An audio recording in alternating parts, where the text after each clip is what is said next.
find me pa no pay. Adianchi. Good morning. Hello, good morning. Morning, sir. Yes, we didn't have your free no pay.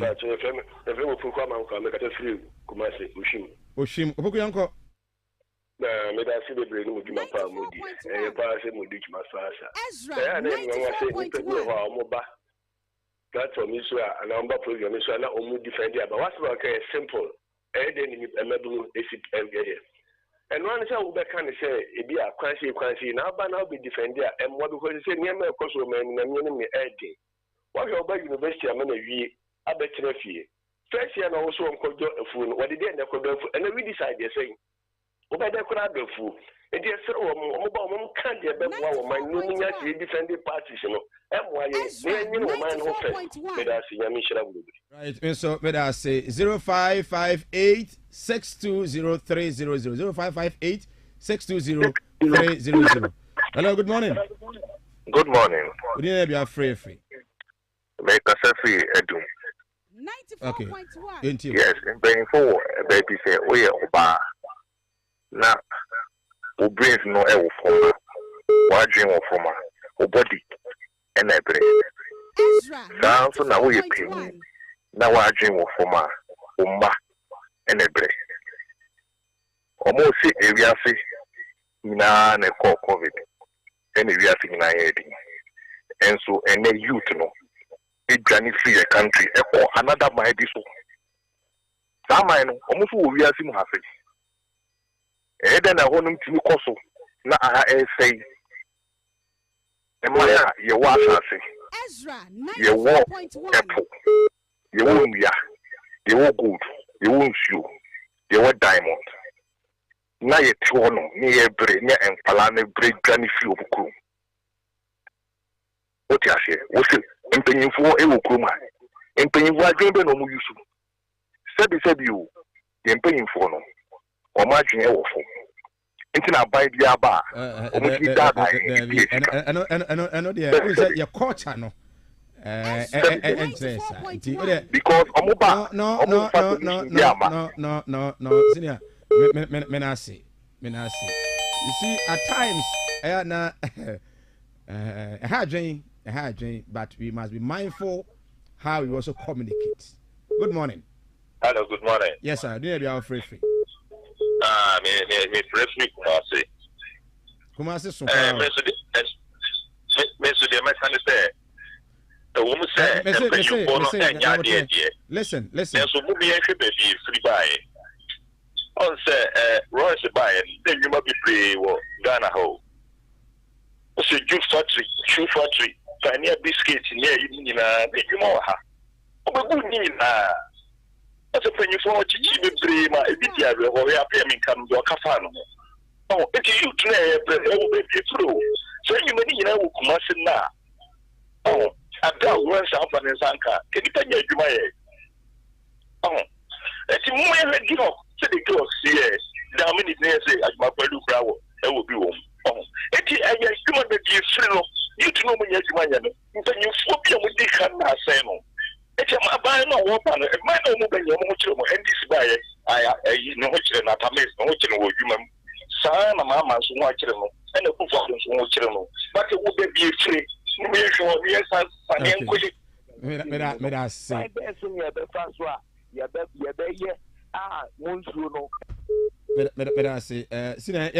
Hello, good morning. 05586003000208340412. Hi, Ezra 94.1 FM and Afi Ezra TV. Good morning. Hello. Yes, sir. Good morning, Minia. Good morning, be our free.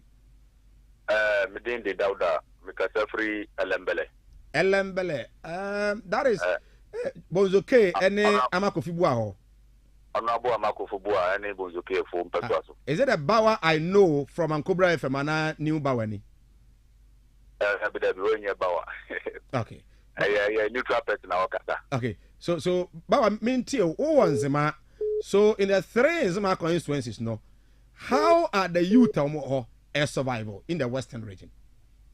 Okay, mini ambada wasi ne wajuma power bona no pay. Na nyame se yanka no kure.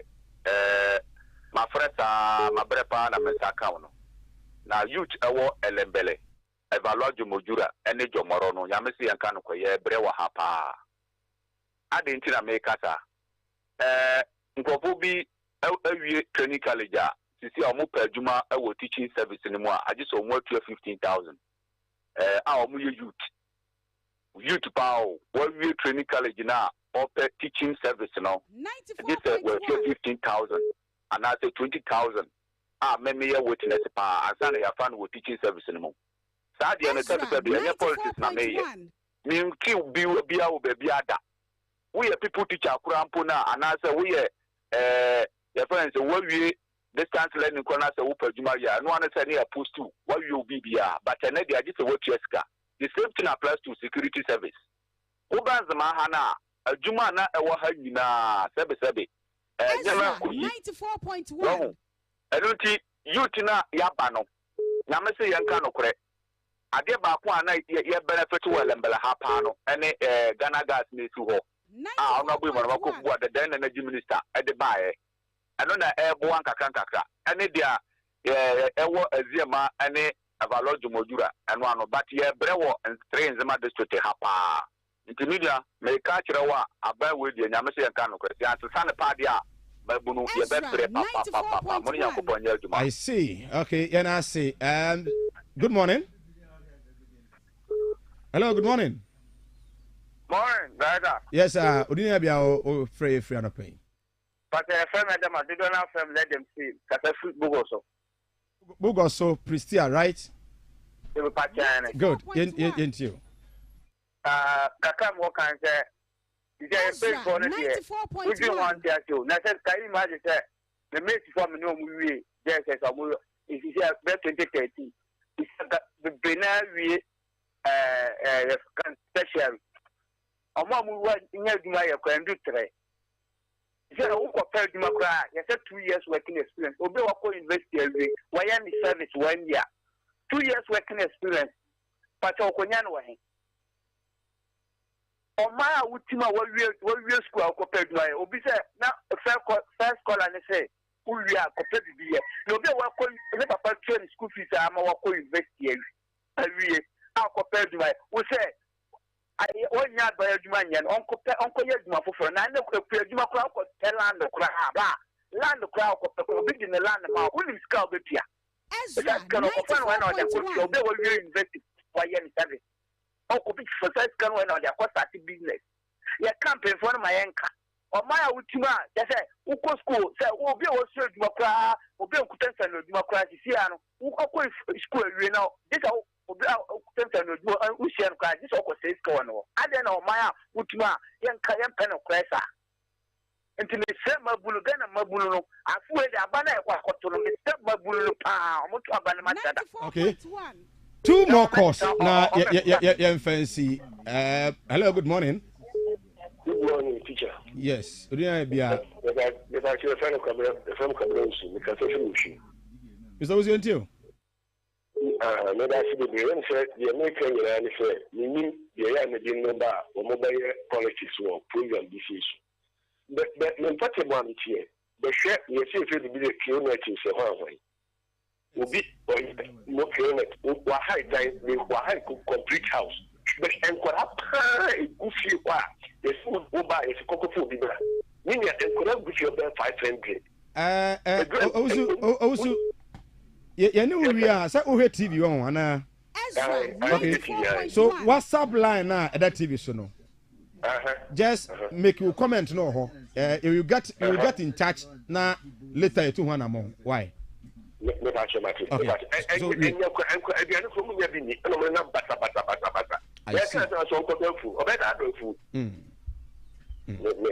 I say last caller na yes until number na that screen so no. Na WhatsApp number no. Just your audio near your number and contact on how you address that issue. Last caller, good morning. Hello, good morning. Good morning. Yes, we didn't be free.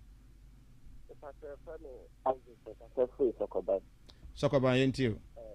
But your question I will be saying no, most of them no as Exactly. how is surviving? That wa year 2 and I say in year 2. In Chicago, I can year 2 2019 and when I'm a pastor of survivor, so we are with a construction work to be a cost of the idea and why a pass no up for you. Do that in a mania private school be a made a natural do you to tell the cause is a made pastor and made survivor as a natural and being paid Kakana makes near there. There's some business. If you acquire made pastor as survivor, it's a Kabea and could be a different answer nanka ma endeno na kubia o answer from the nanka okay we know your part 1 now what dey mo share TV no share TV a bra Facebook edena ba Kofi Asante enin ana Ezra 94.1 official mabru ni o Ghana fo ni these are youths aging between 15 to 35. Mebro mo ho odin betima ya adwuma at this point in time. Look at them. Ezra 94.1. Mebro no. Omo na gu ho no. Ghana mebro no mo ma. No hope. Mebro ni nie. How are you surviving? 94.1. Wa wutie ma no pay. Mebro akọ school awie. I beg to differ say ma me no no ni sika okwaje small shop bi wadum. Kakra enei onye sika dia ko Dubai no na adwe sa ne manum oromo ko university awie awon beka no ho abeto ade wadum no bi onum se wo chesa na ba ku bi de abeteko over na juma no na ma kan so pebibu fraye but look at the state of the youth in this country. Like I say be phone lines here we can pick course by 1 hour mebrun ko a obi a wo issues 14.7%. About the say hi Ezra 94.1 FM. Ezra TV. Me dey say Mike together with Reverend Adriana Kofi Asante and Opey Biano just join us. Former DC in Suta Kwamai Beposo. Me amenu apani. Honorable Kojo Bedia hene. Bedia kom bana hene.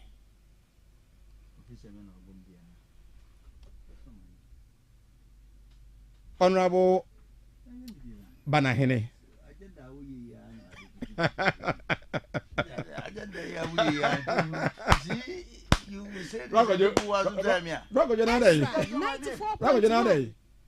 Agenda ya wuye wa musa agenda ya wuye agenda wuye ndi wa bo biti abaka samia. That is not me.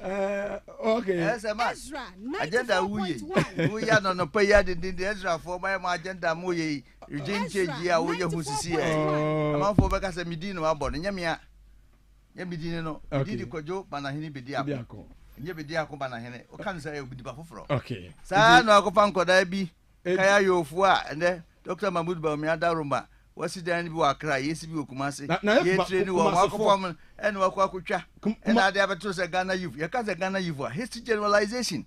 Ghana youth. You know the numbers? I said your mama.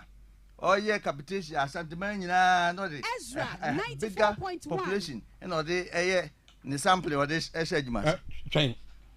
Who channel? Who Ghana youth? Kocha Monso, I put Juma Momo Juma. Or more moments and Jumano. I am Momo Nioma. I'm talking about youth unemployment this morning. So and it is youth unemployment. So don't say Ghana when youth. There is time for me to talk about youth employment. Youth means you are generalizing it. Okay. Yes, anybody being your Juma, maybe so your Juma. If you are singing you can have all the youth working at the same time. Until a buyer say, yeah, near Fabica home, near Fabica home, near Fabica home. Near the Tia for Rabba, no walk on Papa Juma. On Peso Bay Bosumejuma, Bosumejuma, was Kenny Hall. It's who are there now, we are journalists, Jem Fin, Okabonia Papa, the Papa Nabano, no, a baway, a Juma farm, and Ranty and Mabawa, been see a dictum. Until a canon so, Nemo, independent Juma. Maybe not because we be see on Codofu, and number 7 who's a one and synchrophone Codofu. No, a collar and a fray. And what I say, you to name Pejuma. Man, Kabimu, a fool or habiting our fu. And then the others no. started also rebutting that statement. Like you've come to rebut what I'm saying. Say what you to Okurum ha. Omo eye kaya yofua. Omo ekoko ye donation. Who Ghana has who Ghana hand so my prof Yans Akwaba prof. Me Akwaba na ma mi o. Ade na wo show na waka date na me say na we ade no. Obi we ka say me na no me kasa ba nya me ya. Bidi ye Kwadwo Banahene bidi akọ. Kasam se dey. Honorable Kwadwo Banahene bidi akọ. Former DC in Suta. Ajada we mfa. Beposo. Me ko di akire wani bebu ase. Bra Kwadwo. That's what the manager. Into you but na video so na na person. We see you na tia for baby a. What say? Me trace no akonya utimuri. Na me say ko fikura na ba betu bishop. Onu kwa dey say obokola. Nti o ya ba gidi mfifi. Onim no ochia. Ochia fa chepe me ba be gidi say ko fi baby a fa ni je fifi. Proper cover. 94.1. Boko there. Actually am pon kwa me. Ode am kwa che. Nice meeting you. I think the first time you see any. Sure. And the first time about Ezra and yamu akwaba meni aduana baba akwaba meji moso yeah ofidi eni na ye djuma sure sure na minchia mini akojo is it your sofu nti ya na mo de sofu no atato na e kama reverend yes oh media them kojo the media them so we ordained reverend minister Methodist Church of Ghana who's all prof kojo yemnia yeah enya adwuma kra ye adwuma 2 years bi o baby da oh I see we ba cho na me pese e be ye because ye gentleman okay the way I wash house here baby a and on fire no be oda nra me nim kojo say enti kojo Ezra 94.1 enti o se o kasa na ma ye be gina ho na bi tie o ye pe say ye nkomo na ye bi di no okay ye nim say MPP as a political party they are struggling now how however mo hu say ye ba say be di nkomo enti obi a be kana sem sure senia Ghana fo better judges are on between na Ezra 94.1 me fa kwen so na me chia krura okay opum so setutu na me bodi mama mu so okay na yenda wase me de bia ya me ka se akenti apia me kan university a me wo chade no onam no so even though political party na autonomy but they do mrebi anka mu ye twantwa ntia no no tentena oh we there okay oh maza prof what we Ezra 94.1 da kase no me de ma no na yenim se oye ya himpon okru kase we ya ye nyina efri e baby ya ba ba tina me nyina ya chichiri kru no de yenim se akenti apia menka ahwekra embri baba ebe betwa ke university ho I see onyama bebre wow nti mamefa akonye so mi chia UTAC for ene ma disua fo yina na memfa wo yinso nka nkire kuma se nyina se ye forms na eguso ayeton omobeto bi me kire mat nkronta we masa we say thank of we say ejmana mo ye some one clearance okay we do prioritize mathematics and other IT okay na me din oh okay and no mathematics IT cyber security ye ton forms mo to be okay prof yana say mamen ko honorable Kwadwo Banahene bedi akon opa body bi amendi enchen honorable how do we da bi mamen timi hu nem di ye ne de na wo nyina yi na metina as a manager de se me boa wo masa ya hands o ka no bezo ba ka ba bi esia be ne mi enu ya tena ba bi a nya no ko ba bi okodiro nya me ka ho say nya me ada we professor ba bi a okodi sisi akora okay masa fidie ni hwan ya abesa akona nti because ba bi a okogina no o mo mfa ne nko ye hwe me la wo de hwe fasten san ba bi hwe say no o kasa manka no man can you say na prof say hu say o te signal Udi kan man no one. No, Christian service. And in I call. Was it baby a wako jina no now? Anya juma Was baby a wako jina now? Baby a ujina ya baby a position as well. And come out baby ni baby a udi akon. Yes, I know better actually. na make that. No. And I don't know. I want to be person channel. Okay. Because me knew nyina baby ada. Baby o de cannot de tin. No. What can Prof. Me ba. Before Obaba air. Me ba before Obaba air. Me say.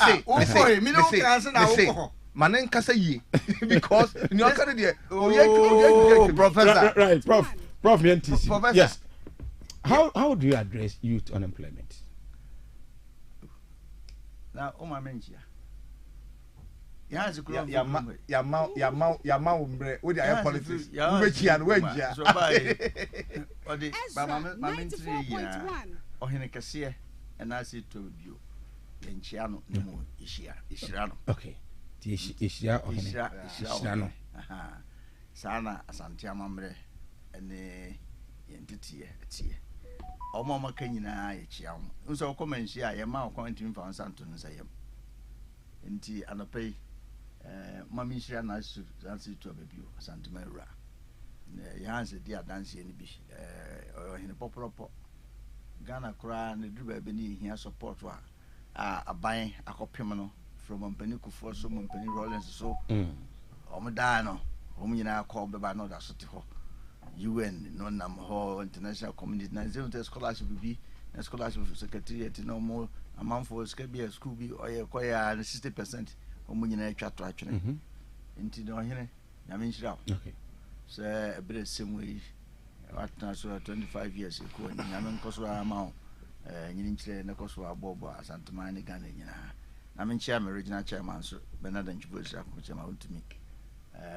Oyejuma ding. Ezra 94.1. What the order to Tuma, and who see Mama Kenya. The governor. Aha, we are going to match was almost to him. Man, ya quite an idea man contract. Oh, we are Professor Moa. What you say? Professor of mathematics. And Casabsania, boys, no, Casa Winnie evidence. Could you be Jaco? Yam Pacific. I'll give Prof. I'll no, I'm open your hands. Yeah, I tell them I near could boom. Until them pay, I didn't come on ever cancel the city or chateau into call and someone called for Kagunkro for so a Ghana had a digit, but be a chum. A chum. Youth unemployment, a yen in a chassis. But so the two who some person of Cochia between 2000 and first 2000. It was just our timing. You see improvement. But the drew baby a bit to come. So when you say Emerante near doors, and you pay population cost. Population cost from youth in the doors. If I check right, you see they are around about 51%. Ezra, and you come with me, oh, mine, and Kodan Kitty, and number of 4 number 40 something. Now, more be a babuna from 18 to about 45. I mean, active workers, 50 something percent. And definitely numbers number cost, especially so when government had brought in this freeze near high. I mean, probably a team call a team names in its chiro, and ya can kind. The numbers in the cost. I mean, kind of crunch. If we independent 1957, so I see 2016. In the Paranormal Secondary School, Ghana, and 800,000. The records are there. 800,000. 800,000. From 2017, basically 2023 September last year, in the Paranormal Secondary School, is 600,000. So you could tell you, say, at least if you can kind of actual number no within a short time across road. Tiasia so say, young Africa for and I be before, especially Ghana. Ye po broni adwuma a ye botai. Ase onwa adwuma. It is obonso bi ye onwa adwuma nipa dodo onwa na omo a se bi wantimi anko school. To come magazine. Sheka, yeah that ne bebre antimi anko school but ndie na ye den. Akora ba bi na manfo di dwai.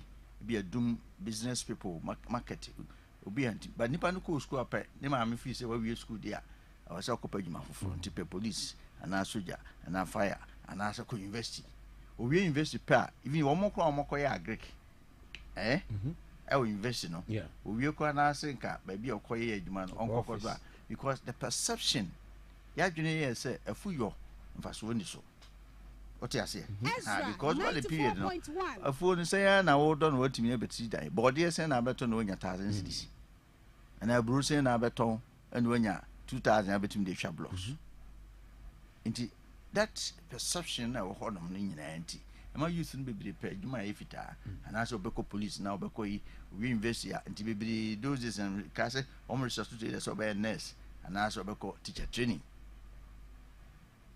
yanti asian say between 2012 ending of 2012 2013 so basi 2016 na Ghana ha yemfa mabuno adwuma entirely yes. It's incorrect.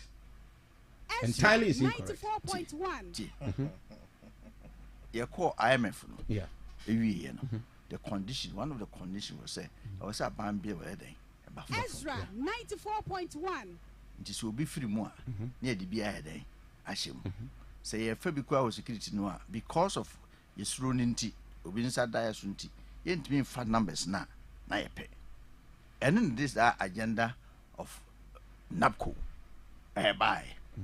Because time we winning about 2016 and 2017 buy now we say no next for a train 5 years of year teacher for a train 5 years of year omo kra omo timi akwa ban de na wi no omo ho ene aman for makaka entimi mfadwuma o se keti napco ni de buy na allowance de manipa nti ye hyeda enye bibi te se ne a ye for adwuma ne tua kanema wo leave ni sa na manama just to make sure say stop gap. Did you know about Ezra 94.1 for the first time in the history of our country in your graduate unemployment? Yeah. And you are buying a total in your market crack. I said the NAPCO will face it out in 3 years. That was an association. It was an association. How much tiku? How far it take? Maybe be a tiku some new human yet. And still one, maybe be hot now. And your association, you know, and I'm buying a NAPCO buy it. No, I'm talking about that. Graduate unemployment. No. This is the first time I'm for I'm forming that group. Yeah. Man, I said, I buy the form is wasn't it the political group? You see, I buy any 100,000. We had 100,000 people to get a job. There was a need of the people at that time. And they also ye be then. If I even I'm a form my acquaint, say, young funny page my essay critical be at the farm home near my auntie and they didn't know. Ye de crack our form the Momako school any part stress or almost so at least so much no big and just any you be ye name over who say woo ye be. The whole idea of NAPCO no say yen face you out in 3 years. Who are you mama say about the popcorn be swept up baby and human be until call 1 year no when you juma no film now 2 years when you juma no from 3rd year no maybe I want or say you corner absorb you so won't to me absorb you at the end of 3 years no see okay. And the yen is and watching by what a crowd of Ibimoka and yan crack. Oh, me can't crack. I buy an NAPCO Nibiaka assistance now. You see, and then may buy now can't be another person no cancer. In history generalizing, of course, but to make us back for Dimfa and in Yam Fantiful and Tisanity. Tea NAPCO, your fairly form was so many swan. What do form call? Na coordinator no. Our head district so to baby our word man ever fail another coordinator and so I validate you. Okay.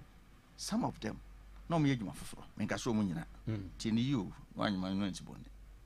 Me DC ebe told me. Nti bi nim my course nyina. Bi o hodma o yedwuma foforo. Obi o hon so a onko dwuma no. Tita man validate. Ezra 94.1. 5 days. Ya mo dey ama o mo ntimi anya na we say the kwa na bi kakam. 2 time when ended 3 years no nani pan bi kakra aka ho a omunya adwuma and they insisted they wanted to continue. Okay. And I buy no na some better continue nti that be near to aba now say oh NAPCO no ese to aso. Yeah. What you say? I de bia me ka say asante mem ne Ghana mem o ware a ye de nsa ne ware o. Sa wo wie na so be ma ne din nsem hu na oba ne din nsem hu to mpe no na wa san fan sana nkwa oya oyire bodwama obechewo ti the document e de man koda ni nyina was 3 years sitting nyina e wo so ese je mo copy na you nya se no be defend it no that issue of say ntua eka and then they paid some at a certain point ndimi fan say sa de ne wo ho but ya mana ka ho anti no enipa na ya ma wade ne ma kire wo se emfi mi nsa na ese wo de ade ne ko sa time do e be face ya oto a wo ba yire wo ho no apija ho ebi de ware ebi de your masses ebi de nemu ebi de etukwan because that time na pressure no and say that no so manage no ho ade ko but the end no as obi di the container e be si kwa ho ase 1 minute obi di the container e be si kwa ho the container na o de ba be si kwa ho no o de si ho tambo say be bie kwan no ma so man ba bi mfa nko ya e ma mu nwi kwan na politicians ni akose chiri ni ayedede the youth no ye bai ya fa post fu adwuma ya fa nurse fu adwuma ya fa teacher fu adwuma ya fa soldier fu adwuma if you look at the content of nipa ya fa homo no e doso nenso e we pay because we are training more people maybe they make me feel say I was say you do point to be a bit training more teachers more doctors, more nurses, any countries be omu here. Yeah, sport to be. Among for be too quiet, minute here, Opa Cocody Canada is here 2 weeks nebra. One here, Oba, or me for better sources in me, I'm at higher Jumans and Okaba. Bogaba. Sana we trim. Ezra 94.1. Maybe I know be saying Korani took Uncle Bikrum. No, America started more than 300 years ago. You start here, dear, did they? Yeah, but more than catch up. And definitely so be our pitch can 10 but I can also tell you more can be the next 10 years so be a degree or her and or you also bakun and sending hands to a professor over cover no any breno because in 10 years we will new move so can also quack up and you say and no my yinka cranka school become hands or no one a lot no when so be MPs near there about discover now more you generalize issue any person that took about me but we have TAT me say any person so the nipa 100 gina ho na ba ko fo be free ma don't say sanom that is not the reality and I make I don't hastily generalize issues no but ohe Adam Pa is in krum ha ohe enema enyuma masa Adam Pa is in krum ha enya brochiri fo na esi Adam Pa is in krum ha e omom tigan ha omye business omo yo maduma na koke no sinu ni ai uni ehwe omo wa o tro proposal papa bia wo kɔ no a ai percentage was so down there so $1 bia no and that's whatever it is Adam Pa is in krum anya brochiri fo na esi me kan ne Masamba ho being a lecturer DC former lecturer former DC and then a politician when mebuno isiapa would you say NPP are buying as it stands now must satisfy the youth like I said in 8 years the no how we saw the youth in Ghana before we came to power no they are now nema ya you who say new idea so no it is better mons vote ya de okronkron nyom yonko ni sa wonsoma obu achacha e bedru ha e kasa youth that started 18 years most of the 18 years in our time a platform which is a free senior high e bin see Ghana mamumda platform I bet me ya de bia person we bia we have done it more than any government since independent. That's number one. Number two, adwuma de nyamrante nyina ne maba wa nyina na enye adwuma ma omo. There's still room or see improvement. Dr. Mahmoud Bawumia say and the ICT no and the networking no obetuma tena fie ni maba wa ni bi ho no omo ton perfumes omo ton wi omo ton tare just with the status marketing platforms and they are making good money omo ton suits they are making omo ni shops so the omo dane money free go for capital kra na mi ni bi am ni omo nse dane omo capital into open ni omo no a ni odi atoto ni platform na open no na we discount man no order no dia bro Timin kase etimi asumrante ne mabawa ne omhie nyina but I can tell you ya ade kakra as compared to this now we are who say 10,000 youth and nyoma edom koto adwuma mu nyoma ade be hyase why for ye amount 500 a month and yes ka be so but they cushion kakra saa ko 3 months wa usu adwuma no pon ho no ya ma certificate obetim de agina baabi what you say yes akura de foforo so san ba ebi nsi waga na hada all right mamenko perform oh so buza ma mamenko perform yeah sense baba so buza ma mamenko perform almost 30 I'll come back to you prof is it because you are his manager? Yes, another manager or handy 1 more minute. And you are yet to speak. Oh yeah, MVP needs in the can say we mum. Okay, and how bit I told her justify my time. Why the car can say 2 minutes is how the measure my time. Prof Mintio, youth unemployment. How do you address this issue? Say Mike. Ghana mebunu e de kom na sabi omode to aba etia NDC. Okay. Na we meka na sabi me de reference na ma open so. Okay. Because bra na do dan kwa Akufo-Addo oba menhia win 2016 election oba menhia no afuto wi na opumso odema na nado ekom na 94.1 sabi hat mbre no na nya se Ghana mabunu nyina we eni adwuma yo majority bebre wo kokra no mo adwuma ye but sabi nye adwuma maybe omope na unim MPP as a political party capitalizes on youth unemployment, so-called corruption,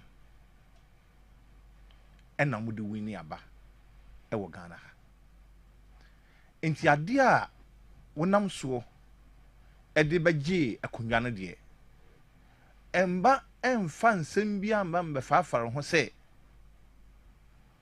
enye no anase o yaye bi dabi hwe Ike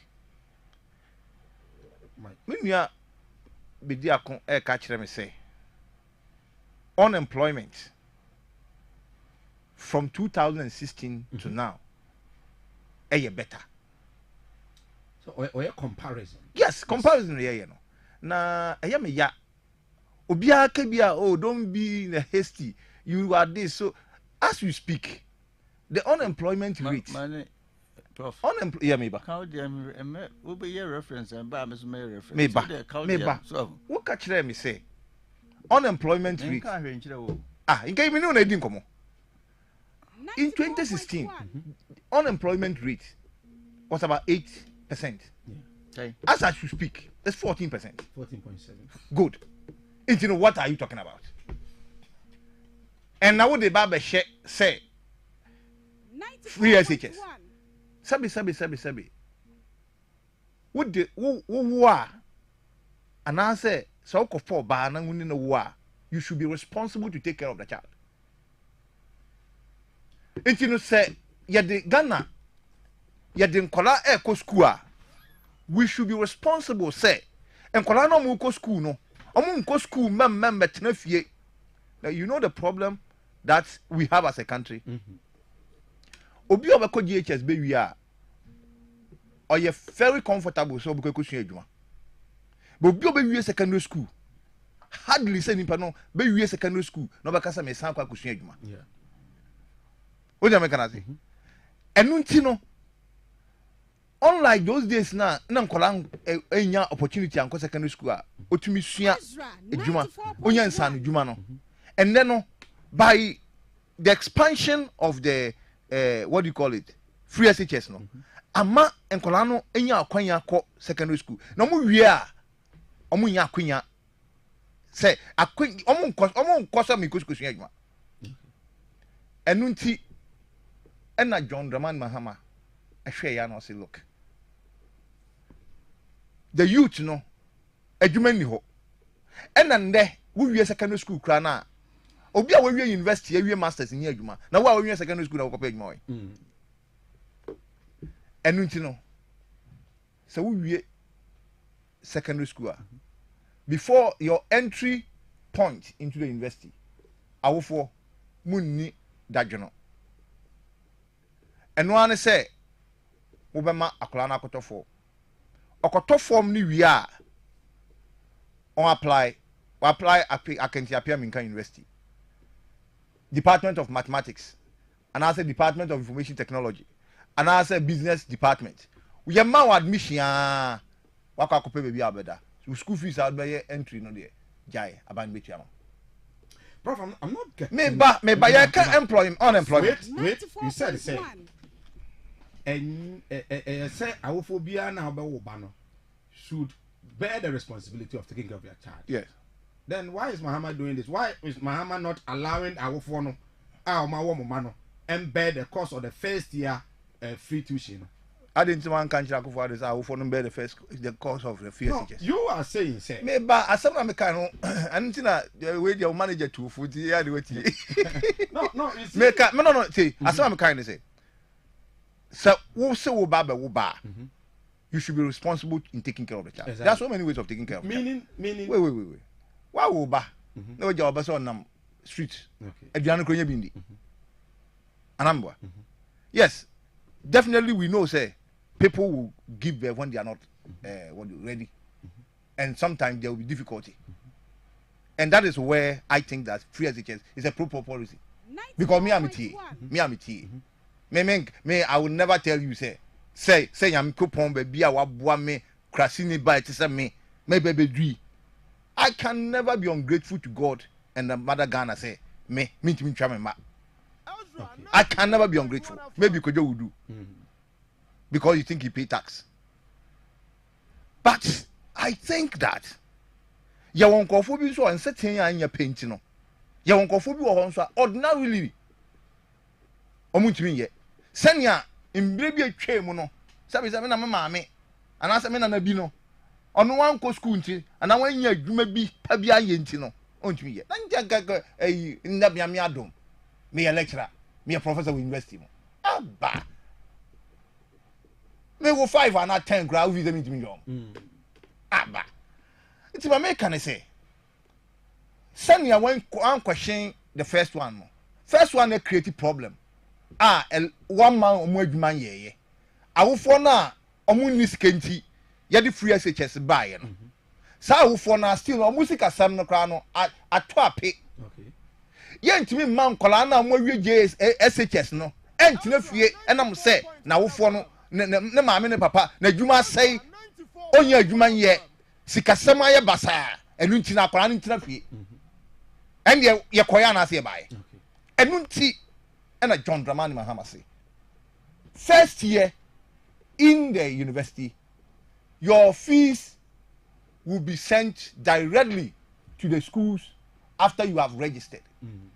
And no Sauba school wakra na second year no we have enhanced student loan. As a student loan who fees on my betumi ama o chop money who give student loan for chop money. We give student loan for accommodation for school fees. Even school fees component no kra no yeah find show because school fees no and ya wo and you think that student loan no can take care of the enema I mean this kind of this kind of bit not taking care of accommodation and then the school fees. So Sagana ni ba a free Kumasi area mu ha it means sketching them to a point say obi betumi awia $1 million a free nimpa no kra when realize say obi kra wie sika ni bi until say nu kunu ba che na masa am sika wo ma e betumi ade ane 1 out of 10. Please, what was 1 out of 10? We ni yehu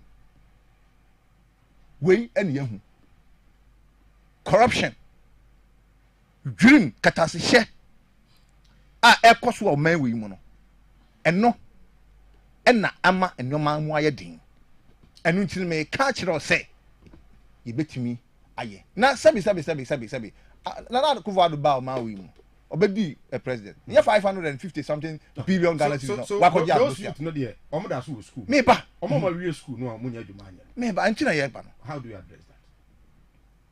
Youth unemployment ye wie na waba out no 24-hour economy yaba yesi.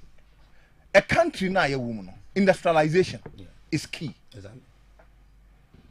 Now se si aminu ka say John Dramani Mahama pencil. Woko atwabo your atwabo gas processing factory. Ene plant no.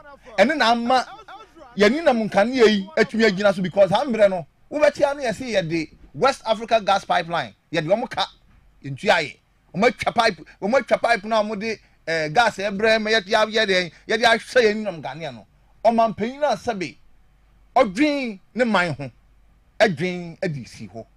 Ende ho se nipa 1000 and a year adwuma wo atwabo on the 24-hour economy. One job at 12 gas processing plant. 3 people will do it for the 3 shifts.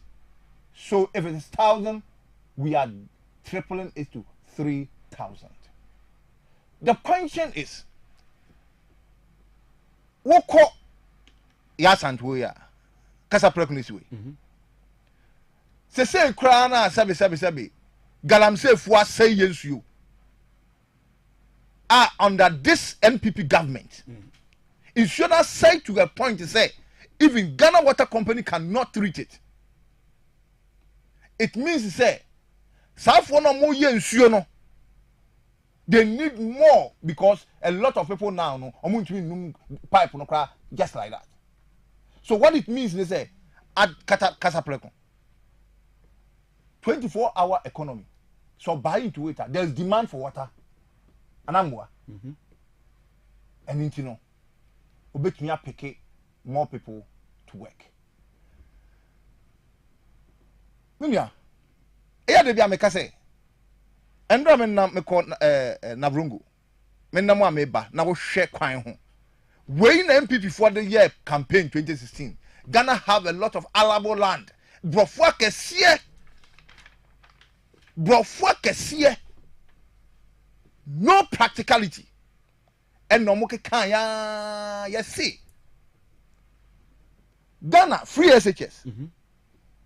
Who call secondary school? Ucha. Every day, I just no pa a year and I say you would every day. Yeah. Meaning I call secondary school. That ben when the rice. From Monday to Sunday. Yeah. The beer when the rice 2 we be do 1. Yeah. One show we go be 3. Because anopano we be the rice water. And we are when the rice with gas. And you may work no, we be the jollof with egg. Masa, you dream more Ghana ha. Can't we use the rice we plant in this country to feed our secondary school since the government is the one who pays for the feeding? To give job to our people. So the 24-hour economy no abayin no bema rice farmer no the farming input near year omo ba do emufuo no kese kakaka. Now we to feed it into the rice factory no rice factory no et me produce 24/7. Wait, what demand are you looking for again? You need demand. 24-hour economy is demand driven. Yes, it's demand driven. Ghana, it is demand. In Ama yako China. Yako Kranyama. You need demand. Why would you go to China? Why would you go to Thailand? Why would you go to where to go and bring things here? So, which areas? One, and mobile that rice, mobile rice. No, how many acres? How many are you targeting to produce within a week? My and how many please you see and no you see listen to me listen to me this yes. thing you are bringing how many acres we need to know. Wait and projection please don't go there.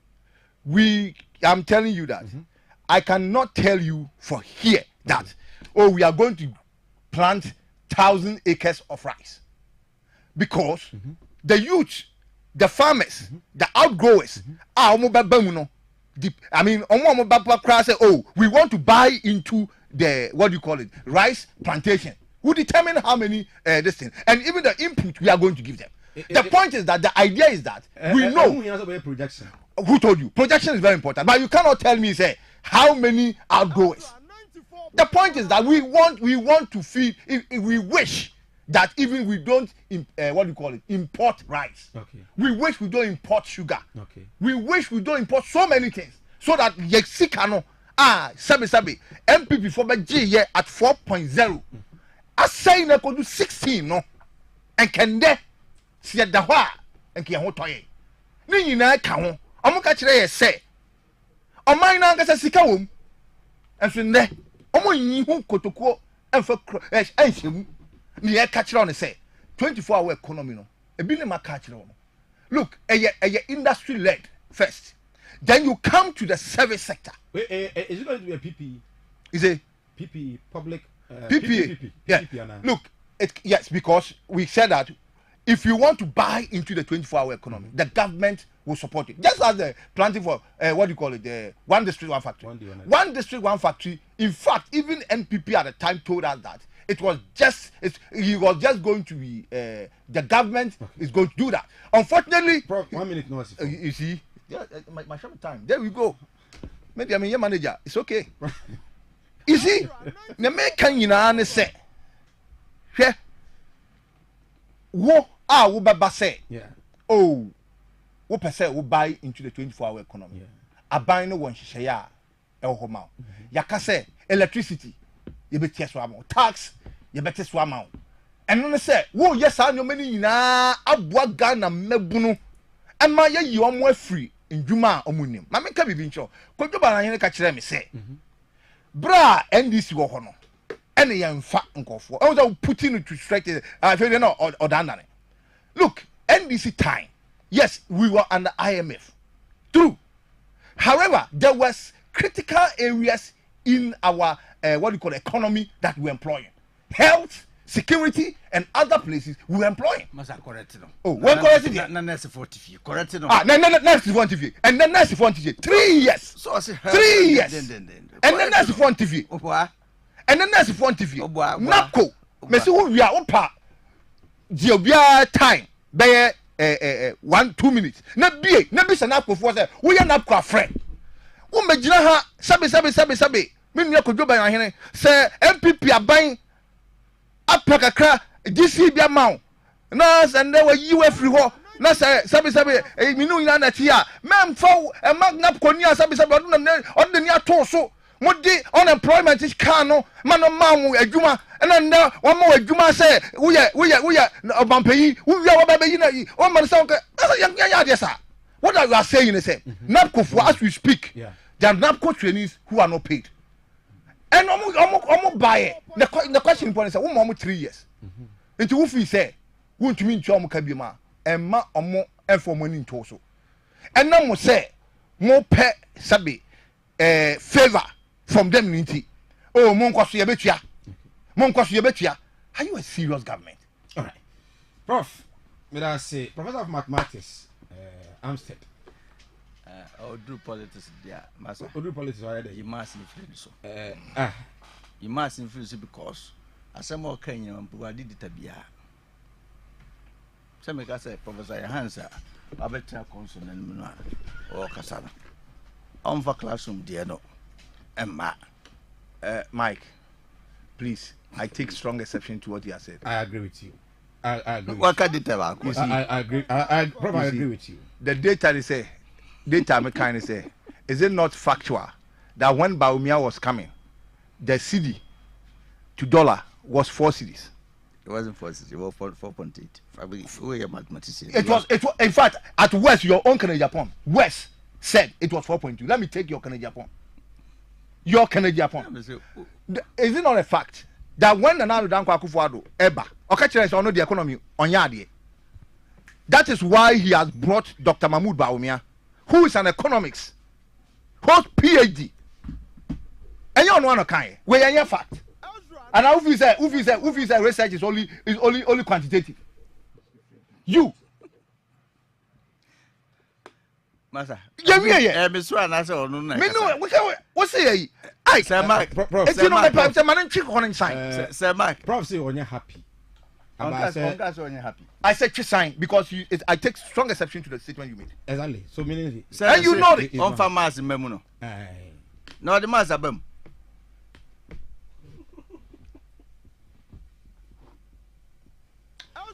Right, so we say Ezra 94.1 FM and Ezra TV. Me no. Yes, I know. know. You pia bonti ekodi ekoko.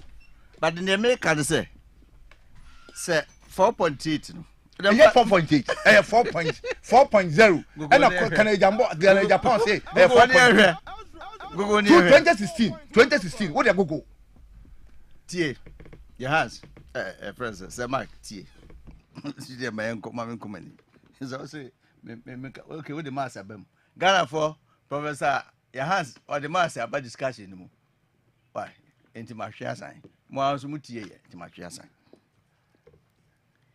Tama na dollar no. Mampani ko fo free ho no. Ne 0.9. Uti. Ne 0.9. NDC free show no. Ne minimum na 4.8. O mampani ko for time 0.9 so. Na oba okowa na ehwe okwa free matana care. Na health insurance na eye adwuma.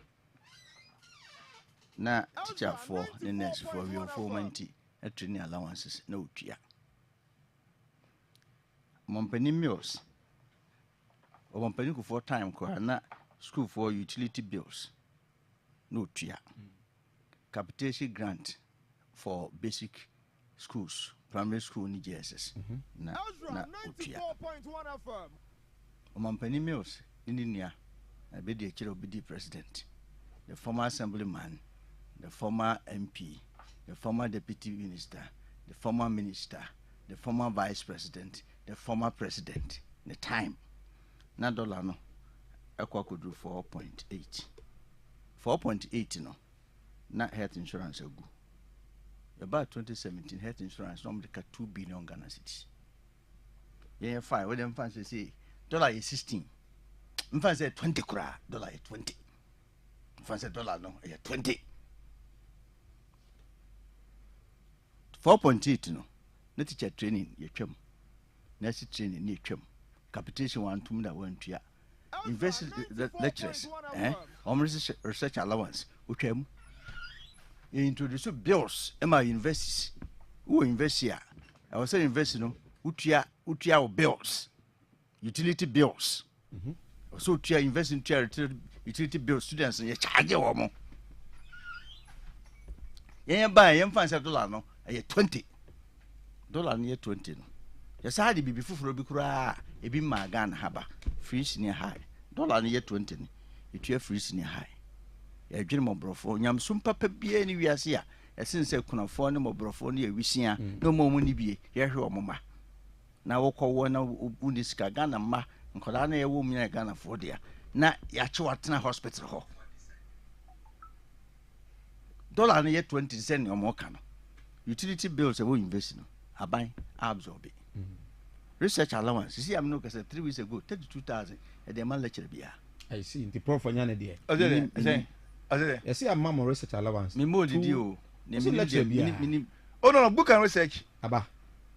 All from Kufuor time to now, there has never been a book and research in our race. There has never been book and research allowance in our race. So now our arrest for how many months? Me say a beer cram be arrest that. I feel be a channel September. Okay. I feel you cram the channel October. Okay. But a beer diaba. Sama. Tio. This is a teacher for the tag for call strike. O man call strike then ya. Yentia. Yeah. O man call say ni twem. Yeah. Ye twem those days wo kai say do ye twem. E E dani gidigidi e beto aba gidigidi. Wantum da. Capitation grant 8 years yantum da enso sika na ma at a point in time tama na dollar ne 4.8 no na choko krampo na school su bebere ye den o mo bi and then dollar no ko 20 1 million say 26 no school for ya mo a tablets ko hwe school su adodo a aban asi dollar no e 20 no so the issue has nothing to do with you say dollar and na ba o me say me ba me hu ni o ma dollar no koso because the money nyina most of them ye import from Bonting. Okay. Intim the flat rate se na be Togo dia no Benin kofa no mo Benin sa na no so akosu o person de bi eden e ba Ghana se na be ya no de ba no container on de ba no 20,000 a year 20,000 no run through the period irrespective of no matter but any illegal and quadia, a charge of sir. Meaning, say, no, but say, how many acres and for person? Now, make a projection. At least you should be able to. And I make us say, NDC will not do that projection. Because anybody no dear anymore. What's one promise? Because you are targeting youth unemployment. It you were 14%. And you could only say, and you could only say, projection. We didn't pay our first 3 years. There's no projection. The Panaco say, first 2 years, the teacher for Kram, we had Mamma Hammy. What I say? We had Mamma Ham, the economic of an umbrella room. In the first 2 years, move beyond a demonstration near EBA. How can you pay as a friend invest first year? But quite none year, what's the day school for? But you are more school fees. 1 year, we can to for 2 years. Day school. And the course can never say 400,000 says BB. No, be at I think 472 Ghana. O quantify and Kodano school also. O quantify scanner. Nenyes Kabia. 1 year. To make catch an investor for a first year for Nsicano Mutiano registration near the other running investor BR. Any fee paying for. Some don't mind it to swap. Ah, Nabia no 4 years, nobody me as I could be. No, send your money in a 1 year. 1 year. And I'm not telling them about if there's an option you are looking for, there's no man penny that. Because he's the very same person who says, when you're magician, I'm a user, you I don't answer. So I got no fee. Why, the notes? Or what run one was a son? A walk. Or run one, no assassin. And then you are tea. On my son catch and cram for. Gachamele, I sit in your body. You are Gachamele. If you cry. Eh, no, that's what I said, Ocuno. Munya Docunu, we are. Answer me, okay, no. I sit in number. O catch and cram for. And then you are coming at the pillows go home or bunko to jail, your bumpire mano. That same person was even in his facing against a sofa and near you for. Ghana for Ghana for Montias. MPP are buying. Ye okay. The boom. So the air to talk. NDC under John Dramani Mama Hontia. Obi on one boss hospitals where he was in Wensi. Project BN Hordens, I can't eat yes or something. I was here Ezra 94.1 FM and Ezra TV. Honorable Kojubana Hene, former DC, and then in Professor in the Santa region is an explosive, and there is a very, very, very big time what you call work for yellow fever, AFRIFA. Michael Atta is our reporter on the ground. Yenko has Alan Koyeche maintain movement for change. Work no, say na isiko. Mike, good morning. Good morning, sir Mike. Good. Mama, videos of the live from. Is it Efanamo? Sir Mike, prayer day. That's our culture center on. Ah, munya move from culture center. Debbie. I didn't see boy come on. My any can't say a tear for any other for an pay. Na movie from Ezra TV. Sir Mike, and pay me any extreme our culture center. Near him, Alan. Work no ever best our handman of face the Nani Minister and a panel supervisor and a movie at the culture center and commodore money at them there be a more corner. The work now could be a year, a year, more economy. And I bet him was in your own company for hold on now and a few hours. Blackers are hold on 8 years who stay, 1,000 teachers are hold on 8 years who stay. I was saying, and go now so about. Now you're just and Tempana came at the free stand of the money at the company for now and some more thing I said, a more thing about community. I don't know the plan. I'm better a Monday and Yama grew up from a master and common the work as well. I see I'm not saying them and happening back home and say, again, I'll be working 8 and my class, and that's a move the culture center. Come for money and send the airport. Papa, I am watching about Ezra TV as well. Bejemoso. I'm about to unoffer the main name himself. And I work and start by a bedroom at them. That train is the answer. Again, I actually find out I'll be working. And of course, once that work, no, and just work the Katana, airport. If I know, it's a don't. A bush, a door, when you come out or more a brown, my yeah, Jimmy said. If I say, oh, about the Siena, you now, Bumana, I prepare it. Yeah, that's a year for me. Be a bad at the hard now. I'm saying, no, I'm on a delay. And I have to be down, no, a party on a party at the town. So, yeah, walk now, yes. I'm a proper walk now, and just may walk now, yeah. Only walk one more year, and answer more year. Oh, yeah, walking there. I'm saying, at the big year, you my friends at the yeah, walk one, yeah, not yeah, so not famous. Yeah, it's ready, yeah, or yeah, talk about you are lunch, my president. But yeah, I'm not sure wow, what the wild so well when he said the ground, what will be here. The baby not any man, or money is my end. I don't know your name, I mean, Abasa. Semi, that is the Utia, maybe a more Elcano, or more actor, or more actually, any part of the one, or more back. Nyabotre, so far, more ground so.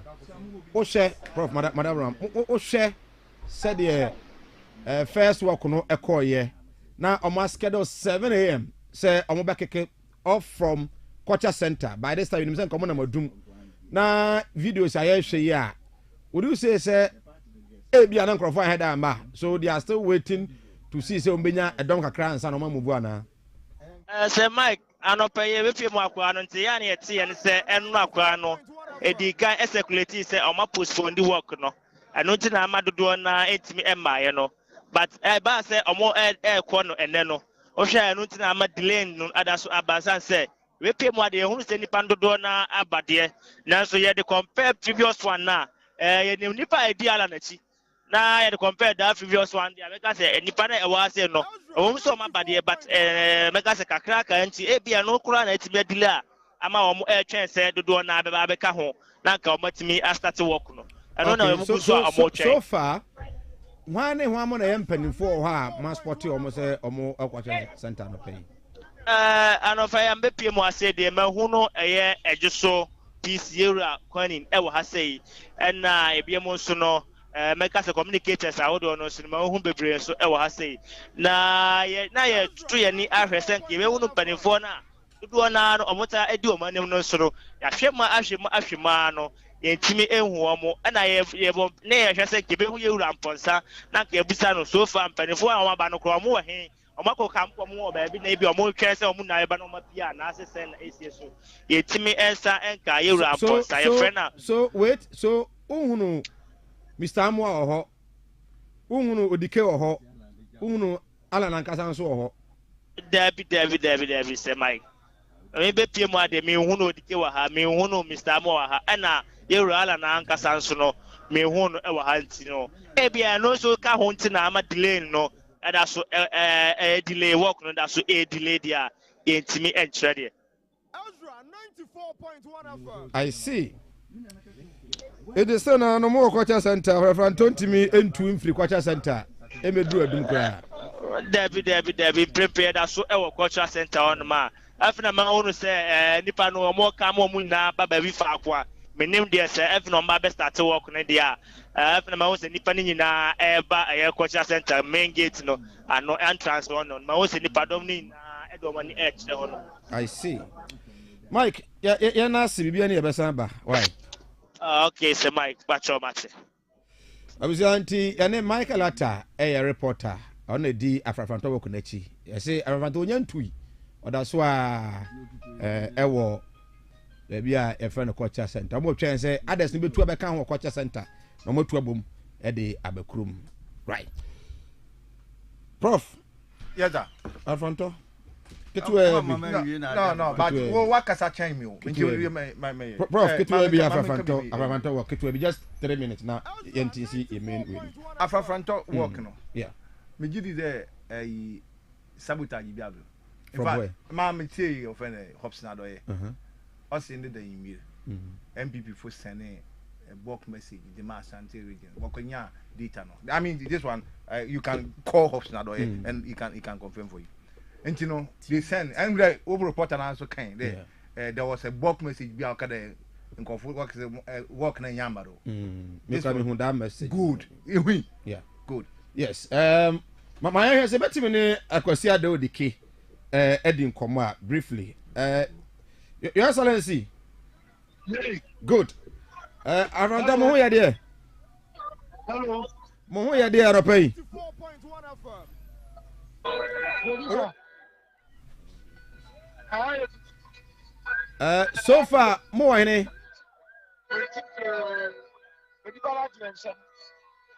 Enipa na wo kwacha sa danaje mo nsam.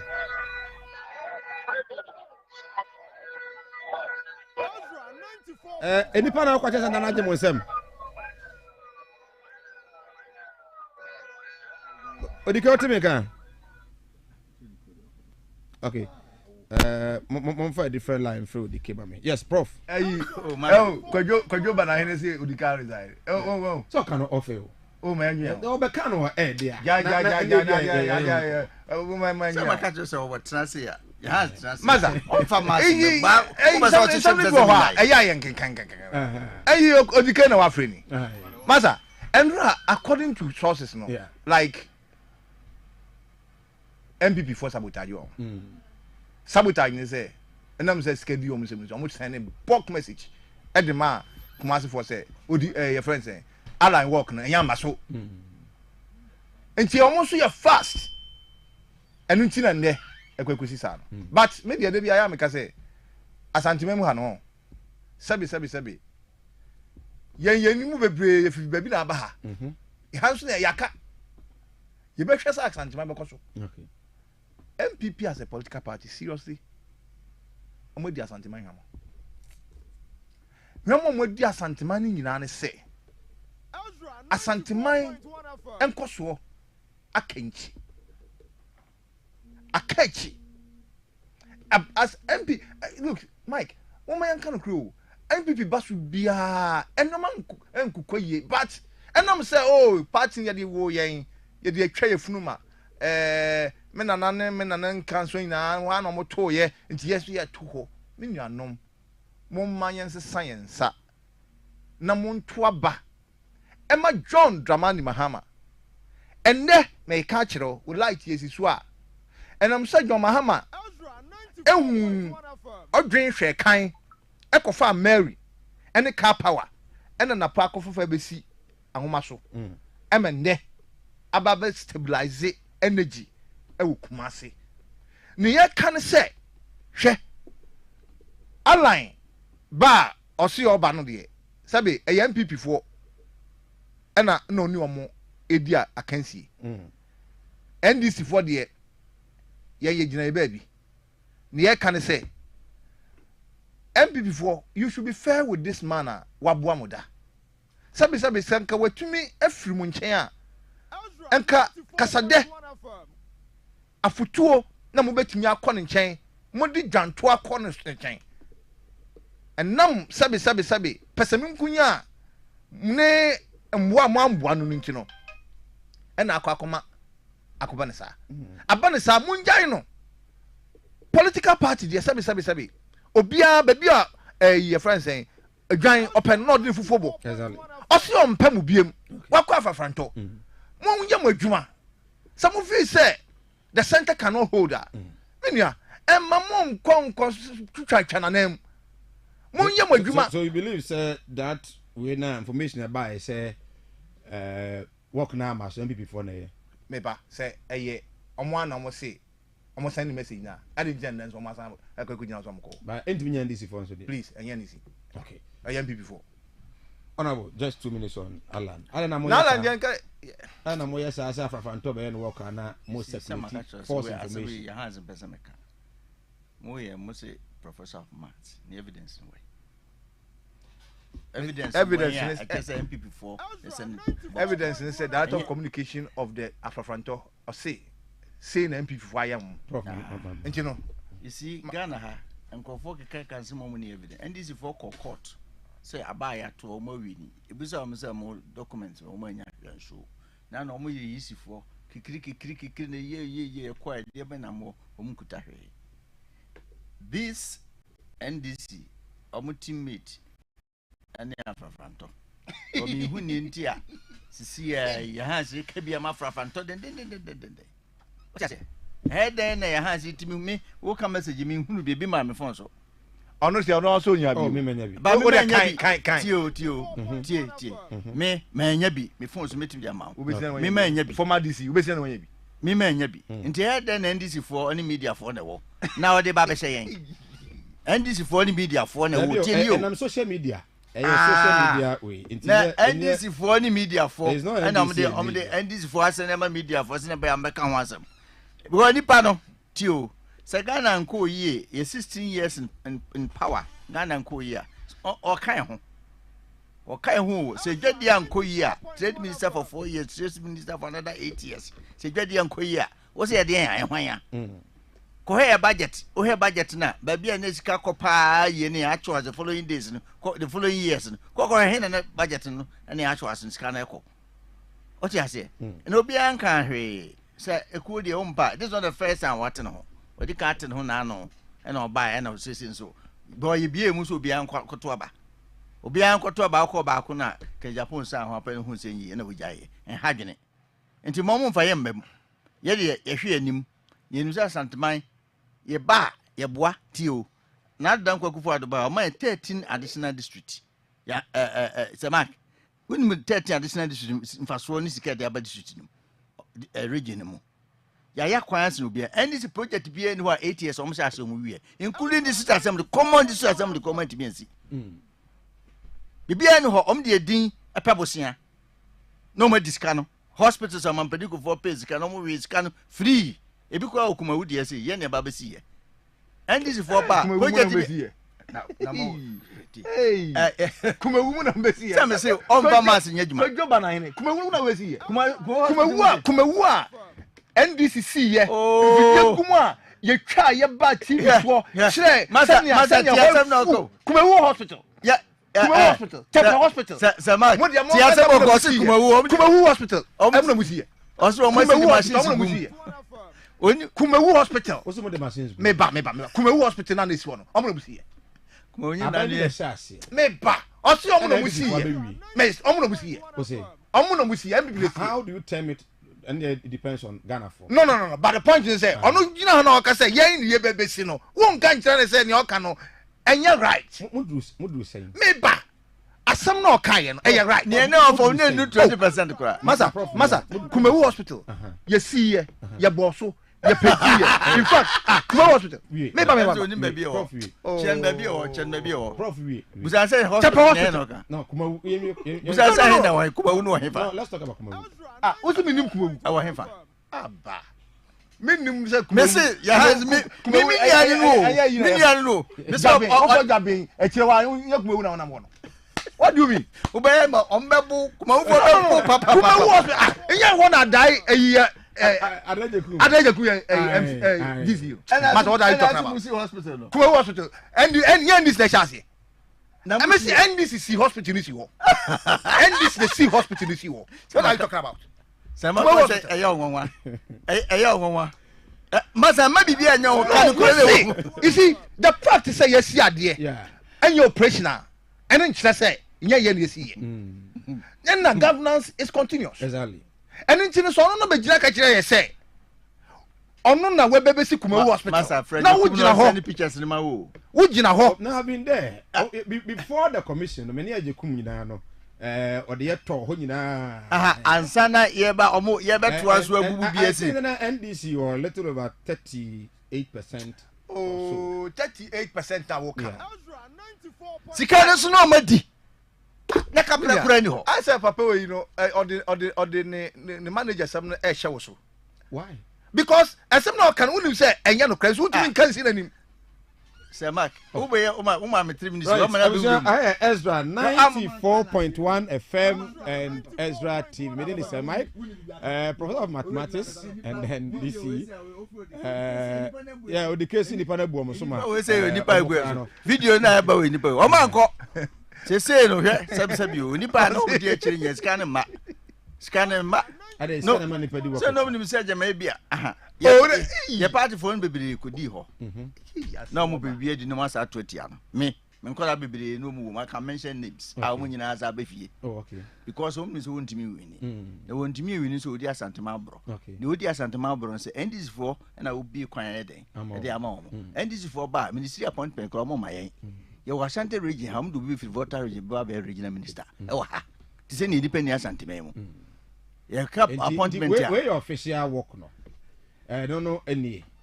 And then my send them with the postponed one now with the toast. We know a official work no fly on my and no more microphone evidence. I mean, since when this phone acquired, or no, all say I call studio club.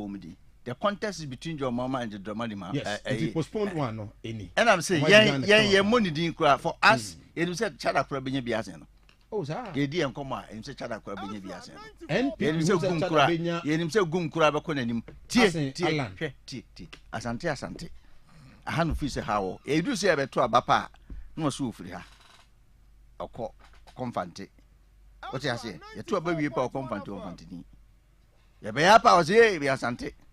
This a man for why is 4 times? Oh, intino, Mamma Camasem, Asem we are okay. Oh, Mamma Camasem, direct him. Mamma landed. Okay, Casa, Mamma landed. Now we didn't know with the NDC. Oh, come and 2 for Menko. Mother, we am foot to fool. Oh, call me catch and I send people crying what? Me. So I am not there upon dear. Could you? Sa could she say we can't come minimum. Me Professor, say, Saku, she's someone dear. Prof, me pacho. Okay. And the mamma yes, when you're 1 PP now would the 1 PP here. Me new Christian service. And this in tea, end of Christian service for. Moyen, yeah. I don't want to go there. But I'm proud of you. Always from behind. I'm proud of you. If you at the time, me a patron of Christian service. MPP Christian services say my political party be a crime mamu nshia ho no MPP mamu nshia wo Falema NDC at the time they come and meet in my house. Wow. Me am transport you omo free Christian service ebe de biako am ya be meeting. This is how long standing member. What are you talking about? We're long standing member of the NDC. Me man nkasa am for Christian service. So what kono no ma sha. We dey care ho. So also we carry that. Me man me bese we Christian service asem. Me say me man nkasa am for Christian service ho. Me there were a lot of times here I'm insisting say I'm on my test conference here. Oh, master. But I also Tesco was meeting at Faliama, the hostel that officially that is not because one was me. I also insisted. Mami, what can be Mami Kai? Many time not there, but it's because those who were heading were MPP people. Forget about it. Let us help you. This None of you is working there anymore. Let us not go there. So I don't want him to. I don't wish we discuss them. And I'm saying, and then the it's never true. Okay. The BBSC and was not because of political. Thank you. And my uncle cried. I don't wish to defend it. And then you political. BBSC. I must have to work on the videos you see. Mama video not just one made the videos. Oh, the camera over here. Also, the camera. If you the camera, are they? Can I open it? Oh, Kohino was happening. Oh, Kohino was happening. I said, no more than you. Miss Okohi, I don't almost okay. I do I some ambulance. Could Jan in Chen this on purpose because you go for me, belong to your home. You meet to be some come over you. Oh, young Crawford video with you. Okay, are you not also sure on Crawford on Sabia? There be on by Dom December. I'm calling them December. Near Cosina, no Abaca. Okay, young Crawford and then the key on the young rebel. Right. I was Ezra 94.1 FM. The Oshay a movement for change. Alan Kojucha maintain AFRIFA. What again? No. My videos no na be show. Inti AFRIFA work no and na from the Kumasi Cultural Center. Kumasi Cultural Center. Alan, maybe he's yet to join. Right, for Adrian Chebra 0531455105 0531455105 WhatsApp voice note. What about Ibinyam Rania Bo Eddie Amamon Koma Yedi Waha And I know pay youth unemployment and the issues we are discussing lunch maintain and all. We are discussing. No, don't you be nyamre? I can kind and I say abo and so at the amamide is Mike. Now I know pay young Remu for the week. His Excellency the President, the tour. I can't say me brave. The Mahama declared a stance on illegal mining. Mahama, the issue of say free SHS about Obitram, Timor and Trabamano. Again, Mahama in debate by Umia. Mahama so responded. Say if it comes to debate, one penny time no, opposition. He says so in debate. And about Umia so quite on Mahama in the class. I'll be debating. Again, on declare a stance on illegal mining no Mfama Kufuado. Ghana for him stance that. Now after the SC Parliament. Yemfa no nyina nka ho enwie unu say Enra Supreme Court so ama the order of state of execution ama say the speaker there kind of parliament say 4 MPs no seat no I vacant no per the court the bench say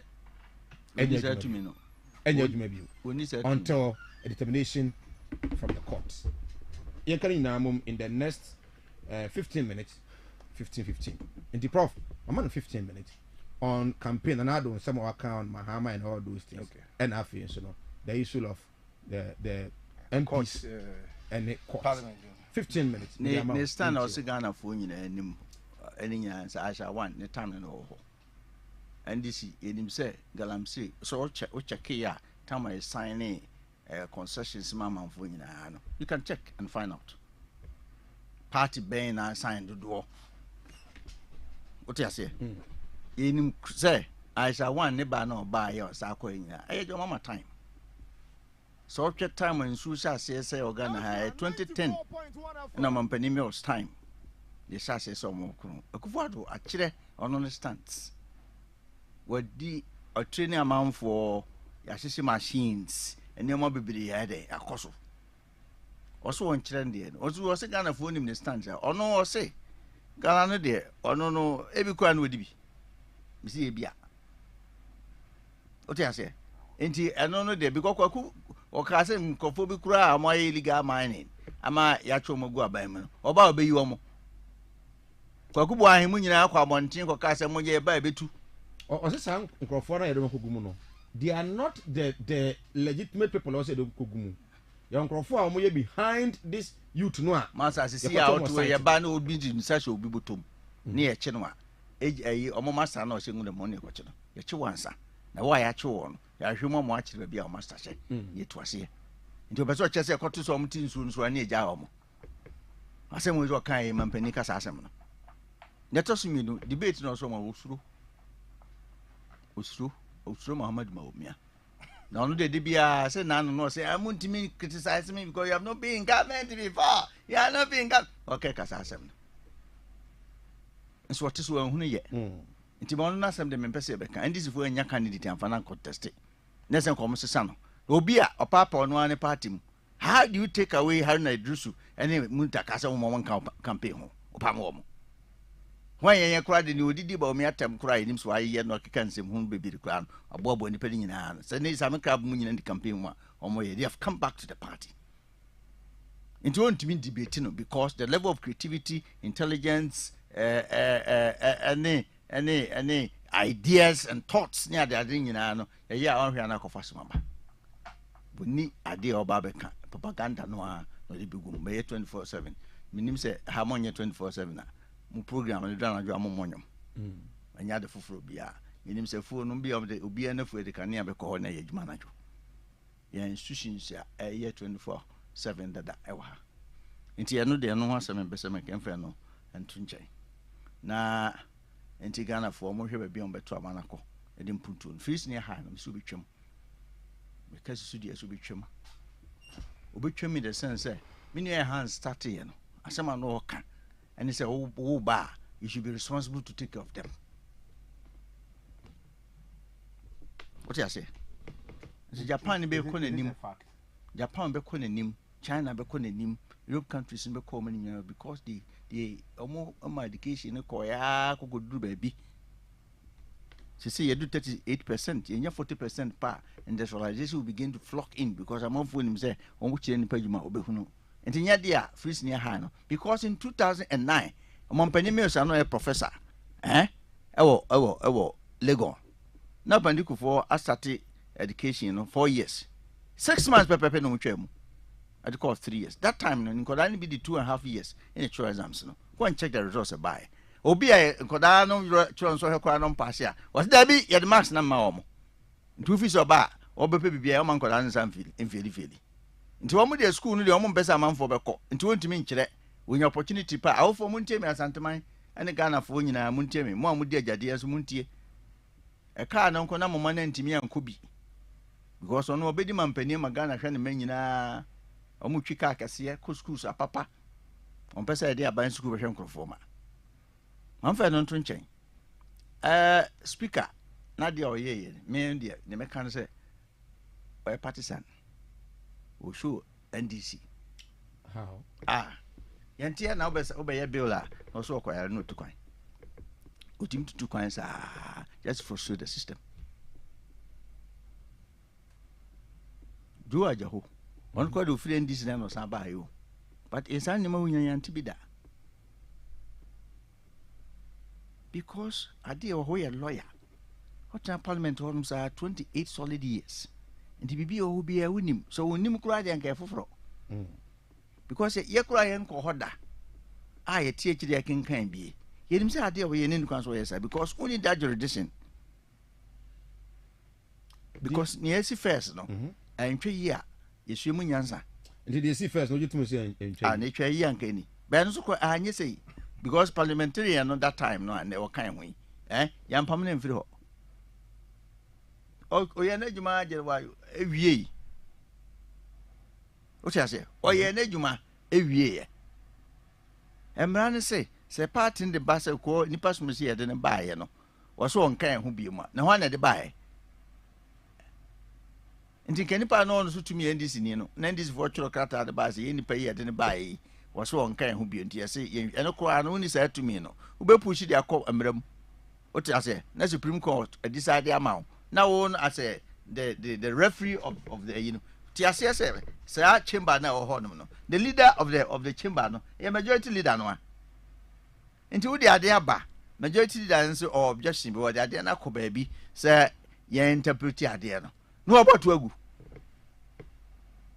Nti chaos na de ba na in any case 2 months to send aka nti afei na wo dwene Ghana ho as a referee a wo be hwe say committee e ho ni nyina bi wo ho mo a minority no e na e chairpersons e bi wo ho nso a majority no e na e chairpersons nti afei na asa be swap no na how many times no be hu no enima o mo sha ase na anu a o ma ya koduru ba bi afei na ba ya me ya be kenkan does that matter it matters a lot emra na kasa enti no it does aka one day kwa no emra constitution no a kire ba bi emra ndi be kwa koduru what you say constitution a kire ba bi emra e di be kwa koduru enti so we leader na o dwene o man ho na nya o partisan NDC for customer say Ghana for Ghana e dey Ghana for do they even think about Ghanaians if they think about Ghanaians and ka we you tua nyina e ka near saying Obia Banco School free and Cabaminaco.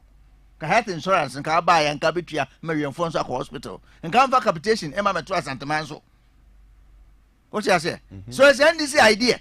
And what the Ejuma. Emran say, ni. Yes, I know them Rayajuma. And you probably be near your parliament and you woman. Nanka omo vacati or more sitana. Do they even call for it? Now, organized labor no when side we see na no makama no tum bibia yen this bia papa na timi me feel say papa no obuo the man because 28 years in parliament there enya de ketwa no sabe speaker the third in command e wo Ghana ha na mienu ya kai a also manage na nkofo hu a ye de ebu adima ode bia okodi joma machi wo abekwa kodi na chi bia nso no obekwa akonyama ne e kire se ni hu ayehu organized labor for years or more support no who ya mo break front no anye ye asafo bi be years or more support no who ya asemfoforo and answer for the first time organized labor anye organized bi and for the first time in the history of our country a man for be defy o mukunum no papa no akwakoto ma Dr. Mahmoud Bawumia because nyamsum papa bia ni ho Idea yen krabia stands on its own. You can do the propaganda and say all those things. But then drunk or four to abana. One baby onako because home say MPP bar Ghana queer nim bebre sin NDC. The papa na de oye na no. Me feel say ebia or babe Ghana for abepa be pacho. Because nke no kwa say we dey ade ko ne mra no e dane no. Oh.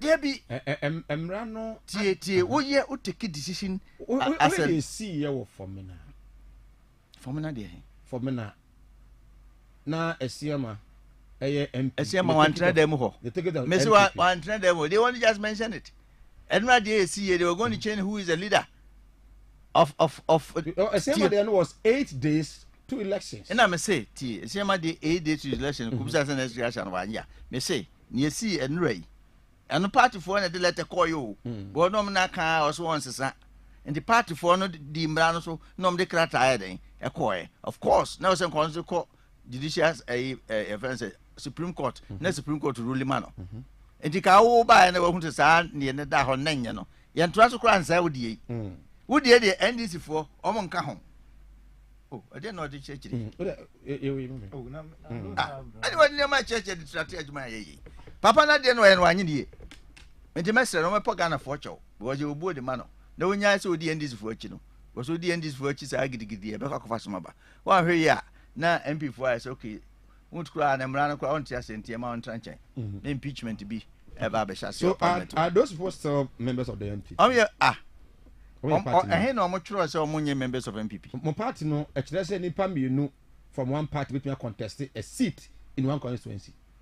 Is that the laws, the rules governing the party? No enkasa, but to rules to every there are exceptions. It can happen that there be two about independent at the ato. Yai be da.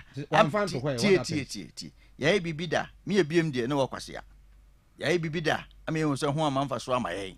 And they say ni man be ho no mpanifo de ni ehwe no kakra because nipa no on declare. And this will be our say yellow de na mu. You say yellow de dem de okon ba bi. Enso ko edu ye obabi. Oye MP. Tie wa file in the same constituency most so say and I know Bible mo so ekoba for the Yankopon so agye akonya na frɛ David ba for the Yankopon amana mo agye atum they are not the same ye hun bibi na no ne ye hun bibi ne ntimpanifo asɛm ade kwan a mo fa so mo manage situation no it could happen say adakwa ye to about say megyae me am nkrofo mo konko tai we achi what you say nti yen fa ma parliament wo se nipa sumesi wo so wajai part nipa so twuro ma so wajai ana wote udie o ye panima o ye se udie mate mante and this for the committee de o candidate de na ba se ye de wo so afiri mu nti ye de ye yi no ye ne ye de ne ba he ne wa ye ono no de na ma no na me ha na ana na mo de ye esiama o atwam asem atwam sei ye de ye esiama na no ye de ye esiama tie me se ye mi ebie de na wo no aka kakra e de ye esiama ebi ehunu se anye yi ebi ehunu se nye sa na se is it because of the number now I'm ehunu se e ba sa ma be minority ntia o nye minority asem ye dwene Ghana nkoso Ghana nkaso nse ka ne mo bibire ho bia o se ya approve na onu ba be hin for the two abanma no Ghana for Ghana for anya MPs parliamentarians na two abanma na hin for the do mo koye ne ye no so nsin wo mo se kura ne koye ne se second deputy speaker no so this papa munya bi because the man's first speaker no should be the majority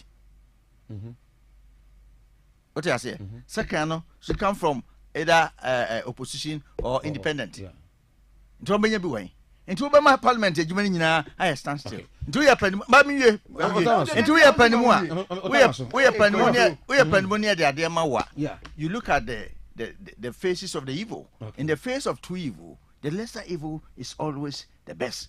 And that's what we're not doing Ghana home. But when you two evils in 3 constituencies, and mama the lesser one are the best because now one better to say oko suhumua. It is possible those people at the end of the day better abano can say say jai. Na insisa and sister anya abrabom BBS. Me say prof say my prof mama kasa life you always need to be consistent. Okay, consistency is key. Yeah, and you need to be principled. man young chameleon. And that the CCA a year. A channel the same thing could see her. Now a cock of fat and breachy. And unfortunately, one of the disappointments of this president is to hide behind rule of law for evil to be perpetrated in this country. 2012 movie near. Beba. Rule law. Mamenka Seminchero. Free SHS. Ghana ma. Mamenka be binchero. Say. Free SHS has come to stay. Started by John Mahama with progressively free. Expanded by Nana Danko Akufo-Addo for everyone to go. And we can tell you that it has come to stay. John Mahama say, we are going to review it. Now, I am a yase, Kudoba na hina. Why administrator? Ewo university da. And so I say, review means cancellation. And you want because of my opinion or your lawyer, you know, but we or your doctor in the finance, you know, or say review a cancellation. It is only in MPP's education. That is where Obika say, oh, I review something.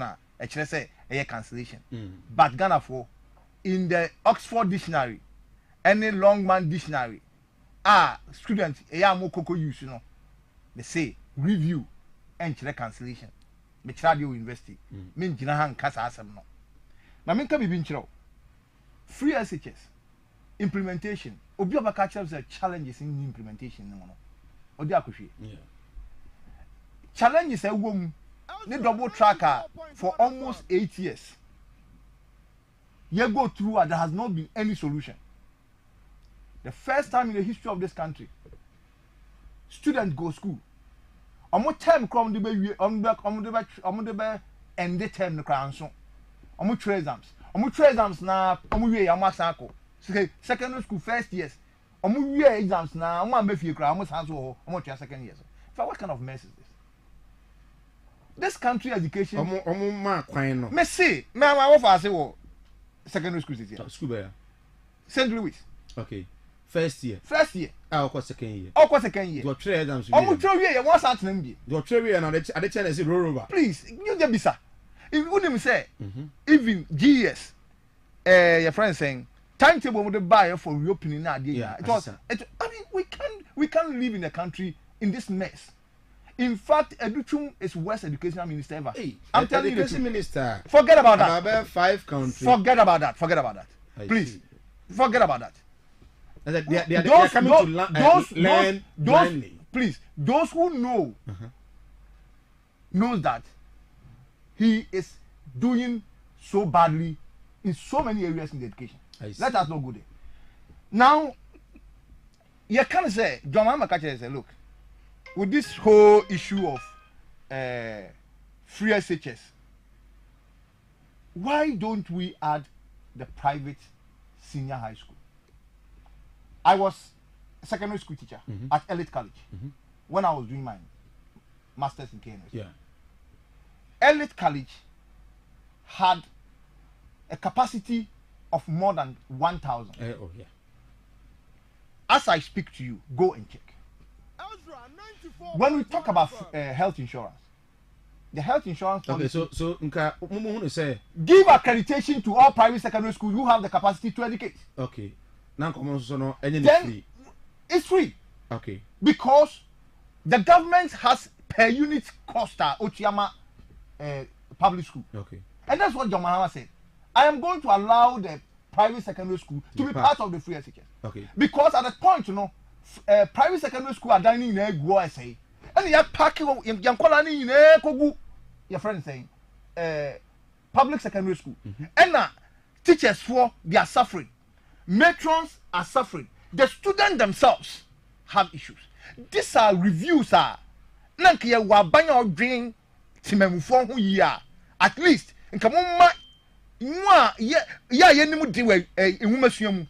Yangma yina yambra na yamye yenge. A very fantastic that's about Muhammad's it's part of our a very fantastic review policy.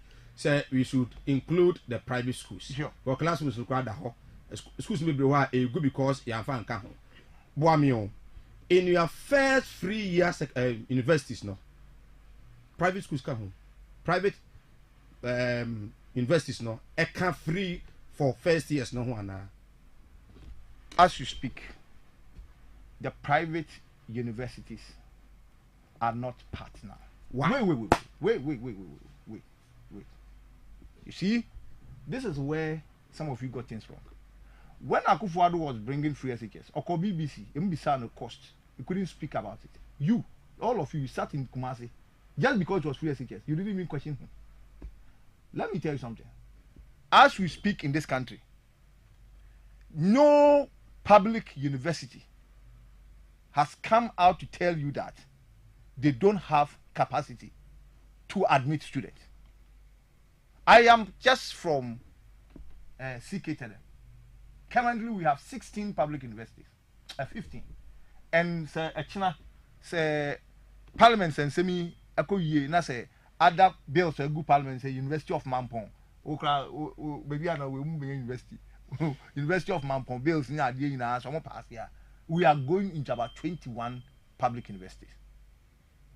Now, one thing John Mahama has said about the private universities are that when they also train, get fund and nyoma na you say private secondary private universities no they are not entitled to no.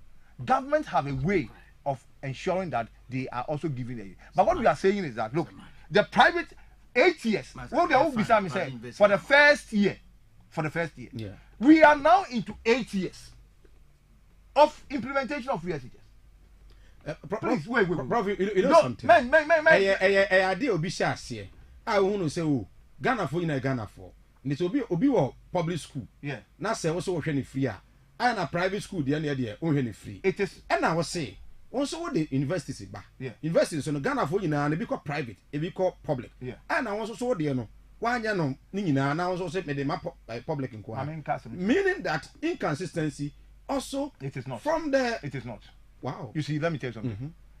I told you that at the time when almost free SHS when they said they are beginning with the public secondary schools, I didn't have so much of a problem because it's a beginning. So beginning, no, you need to at least observe for 1-2 years. In fact, Mahama did not wait for 1-2 years before telling Ghanaians say it should have been across.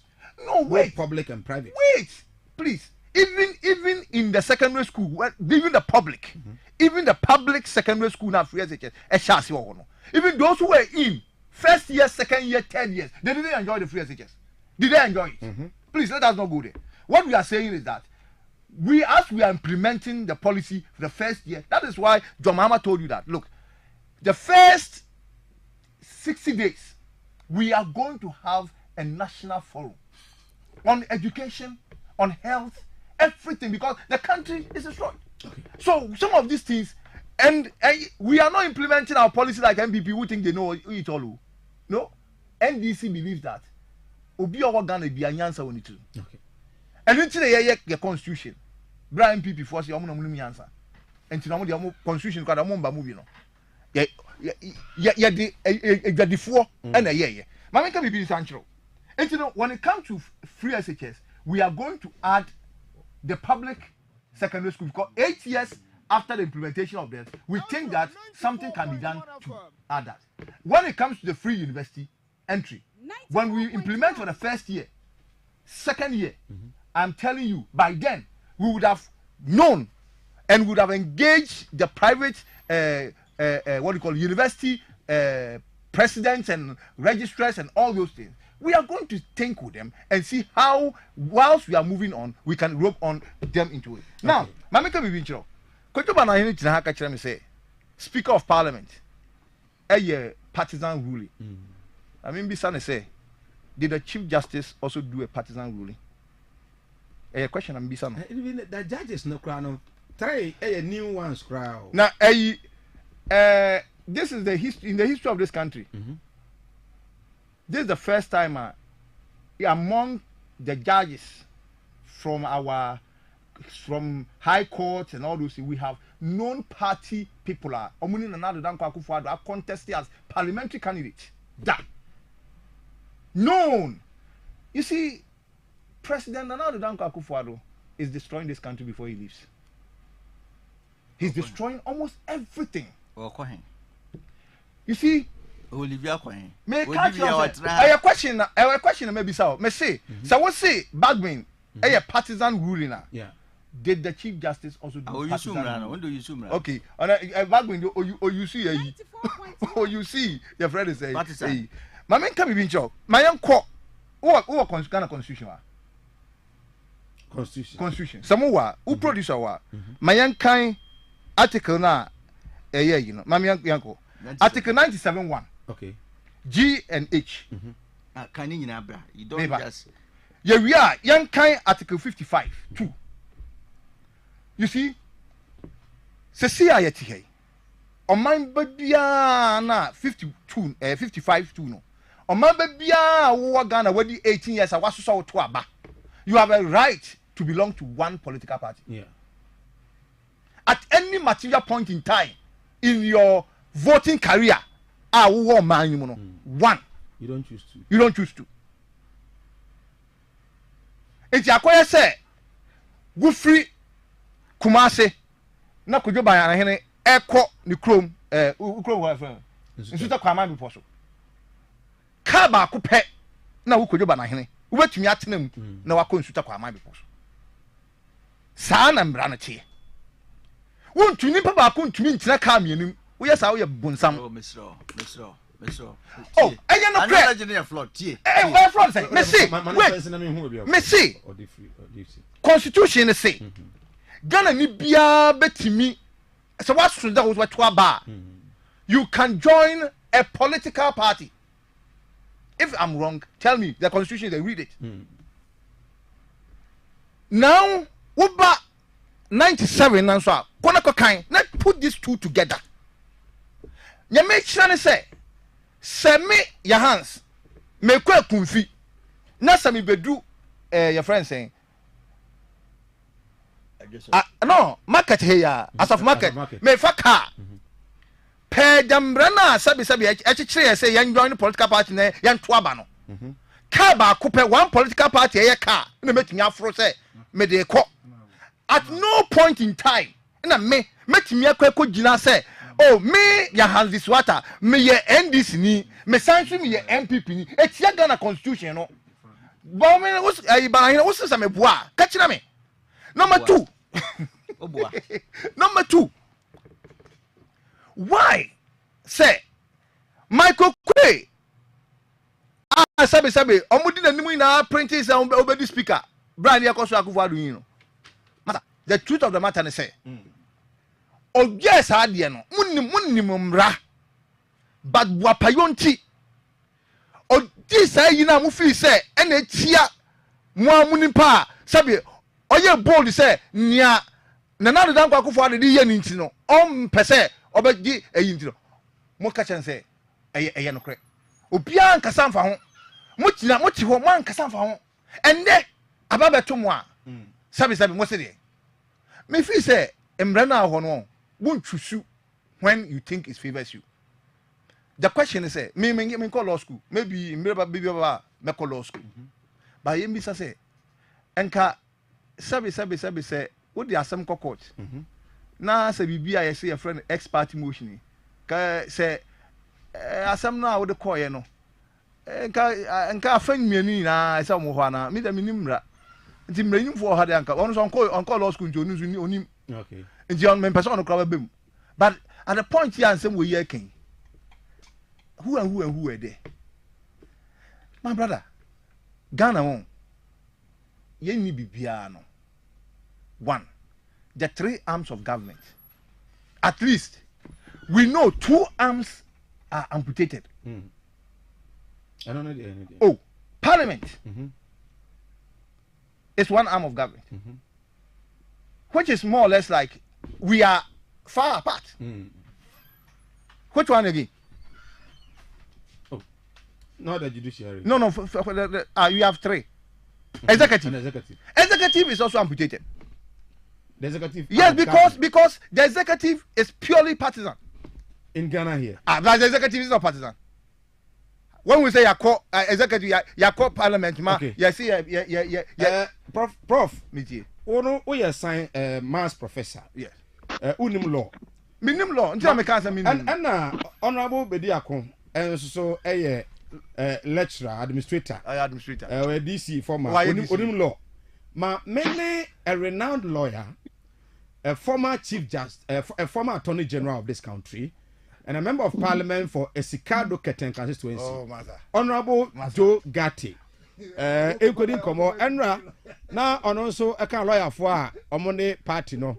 Echo to charge the NPP. Honorable Joe Gatti, a former presidential aspirant at the NPP. Honorable T and Canopia, a higher Ezra 94.1 FM and Afi Ezra TV. What are my channel paying? Yes. You be able to there. Yeah, Mene a professor of mathematics. Ewo Amstead. And a DC former and a wolf ya. Now, you know, you say as party motion. And rather a course one. Yen tiasia. A dear nurse of parliament and a dear na court and so. Actually, our court and rap. What I remember. Okay, first of all, be said I'm a constitutional lawyer. Or see who we are the Article 97 and the Article 55. Let me make the first. Let me make the first point. Good. From the time I was Attorney General to now, I've always maintained you don't discuss court issues on radio. Article 97, the Supreme Court will explain it, will interpret it. So I won't discuss that on radio. If you ask me there what happened in court yesterday, that one is happened already. I can explain it. Okay. What happened in the majority leader was the ex-party motion for court. The court should stay proceedings or should stay the ruling of the speaker until it hears the matter before it's otherwise interpret Article 97 of the Constitution. It's a simple matter. As I'm going to court in or chair Bafa BB will call the Article 97 here interpret. And bear in mind there, it affects 4 people. One independent formula, 1 NDC, Amefi Central, and 2 MPP, Suhum, and then at the Agona West. And he brought it in his capacity as majority leader of government business. There, open there, court or chim, or send the actual constitution or the Supreme Court pay no tuma or the chair. The as it was show he them not seeing as it was show he not seeing. Speaker, President, Vice President, we need to interpret the Constitution. Into some years court in there, yeah, finally as in for interpretation. Speaker, we'll go ahead to interpret the matter. So the court was concerned about 2 or 3 things. One, and the speaker, I found people court and the court came to the conclusion there, and the speaker on you. Okay, so speaker in the Wafa Bibina or go ahead and the ruling on men. The moment was war kaka. Next within 7 days, speaker on file processes in our court. Within another 7 days, memorandum of issues. Memorandum of issues in the you agree that these are the issues at stake. Next Supreme Court will see some. It's as simple as that. Speaker, on my ruling. And I say providing information to the House. The information based on what? A ruling. It's a ruling. Information based on what? I see. It's a ruling. But, Honorable, we a lawyer. We shared here is see our Professor Aaron Maikwe, a pencil against the former MP. And it the air course now, yeah. And so you don't tell me the same. two arguments that I made in Parliament. One, for me, MPP in what story? There one better one if you view. That's the first thing. The second thing, the ruling of one speaker does not bind another. In fact, in Parliament, the ruling of a speaker does not bind a deputy speaker. Even this Parliament, I care you about being the Joe Wise. I've forgotten that issue. But you were Joe Wise, my ruling be. And a baby you Right Honorable Babi Oben, he made a statement on the floor that he disagrees with Joe Wise, but he won't overturn it. So the ruling of one, if you like, you follow it. If you like, you don't follow it. Until the court, one ruling, and the circumstances are not the same. NPP will throw Europe, Michael Kwede, and I'm not going to go into the merits whether his ruling was right or wrong. I haven't read it. I haven't read it into detail. What the ruling is, what it is. I'm talking about this situation. I argued on the floor. Them article, it must refer to the next the same parliament, not to the next parliament. That is my argument. It's the Supreme Court back. But Supreme Court back be a wajatu. Neither ejuma. But more AD part no. More so more yemo argument, and that is where the discussion no. Mono. And so more provide why you think the speaker should not rule on that. Now the discussion, yes, the court will decide. I mean, I'm not listen. If I wasn't, I'm a counsel in the matter on record. Yeah, I cannot. It's even contemptuous of the court. Court won't say something about my argument. Be no, I don't believe in that. It's my culture up to what happened, up to what will happen in future. Supreme Court say argument. Say Mike. That day, argument. Muffled, a pair of muffled, maybe TV. Okay. It's a beer, and I come back. I've a mathematics teacher, and especially mathematics professor, or Amstead. Uncle Gatti. Yeah, Uncle Gatti. David. Yeah, I do the questioning. Okay, then. I do the question. Let me give it to you. There's something you need to clarify. We want Honorable to clarify. Yeah. Okay, don't worry. Let me listen to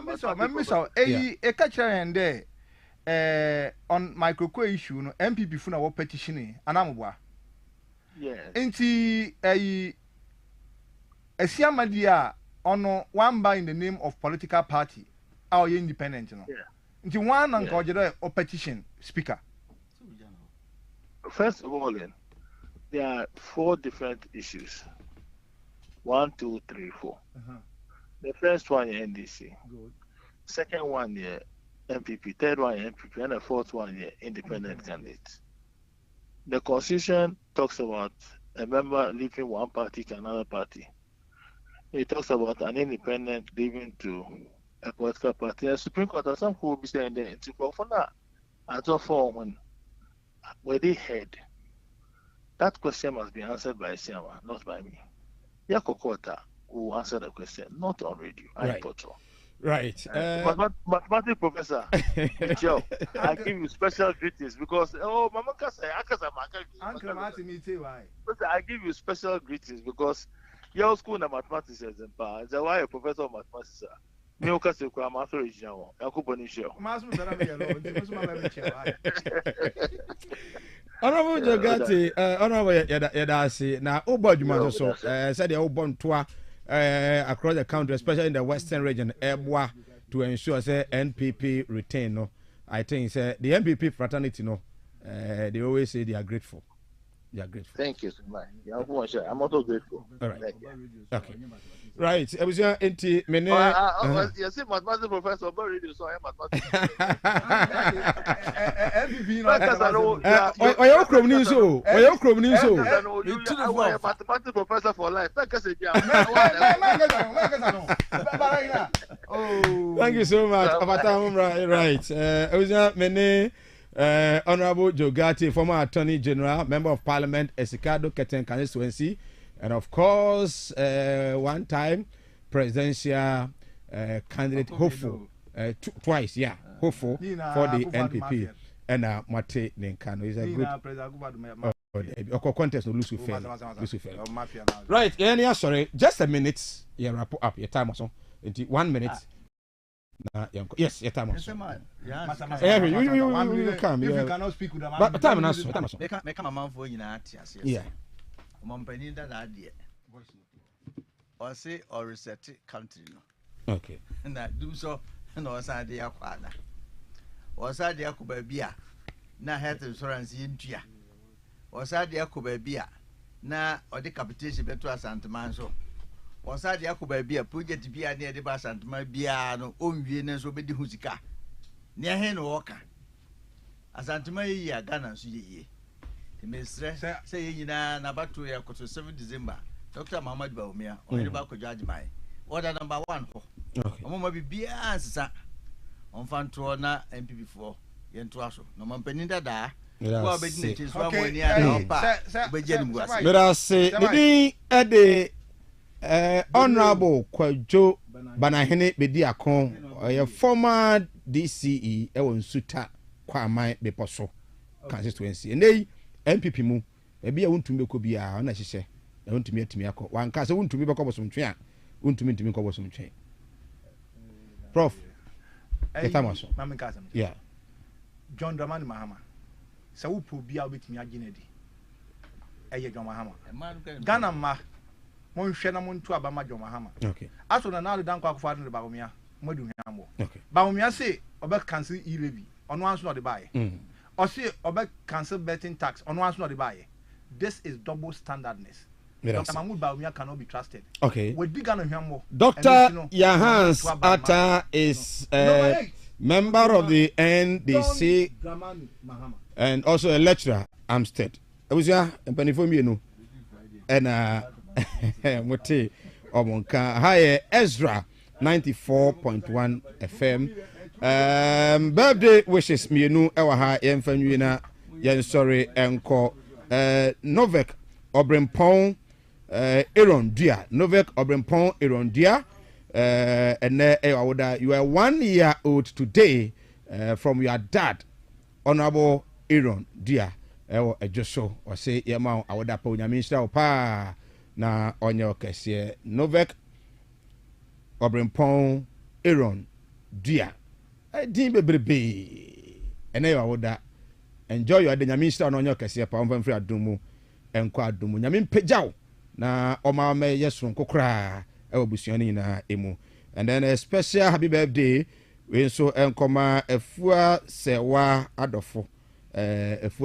adofo auntie ene ewa woda twedi ampon onhira opa na onye kese. Enjoy your day also to the fullest. Ebusia ye de esi na ye sori a na ye de dwumadi ahodo a aka no etoa woso ewo efia ha na ye free ha no ye kwa yi ewo sakra wono Agnes ya Brewer maame Agnes ya Brewer sakra wono mia abna dora Diane ene Uncle Charles abna ena no Uncle Charles ne papa eno no sakra wono ena owo nti sorry ya yina no ye ko sakra wono na yetumi akwajam abusuafo ya the voice note eja akwa me dey say Mike production no I of ata afi nation okojamai and Ruben umina no ebo amede dwumade no ebro yakra nyame ya domo a eda adwada obete yenka bye bye.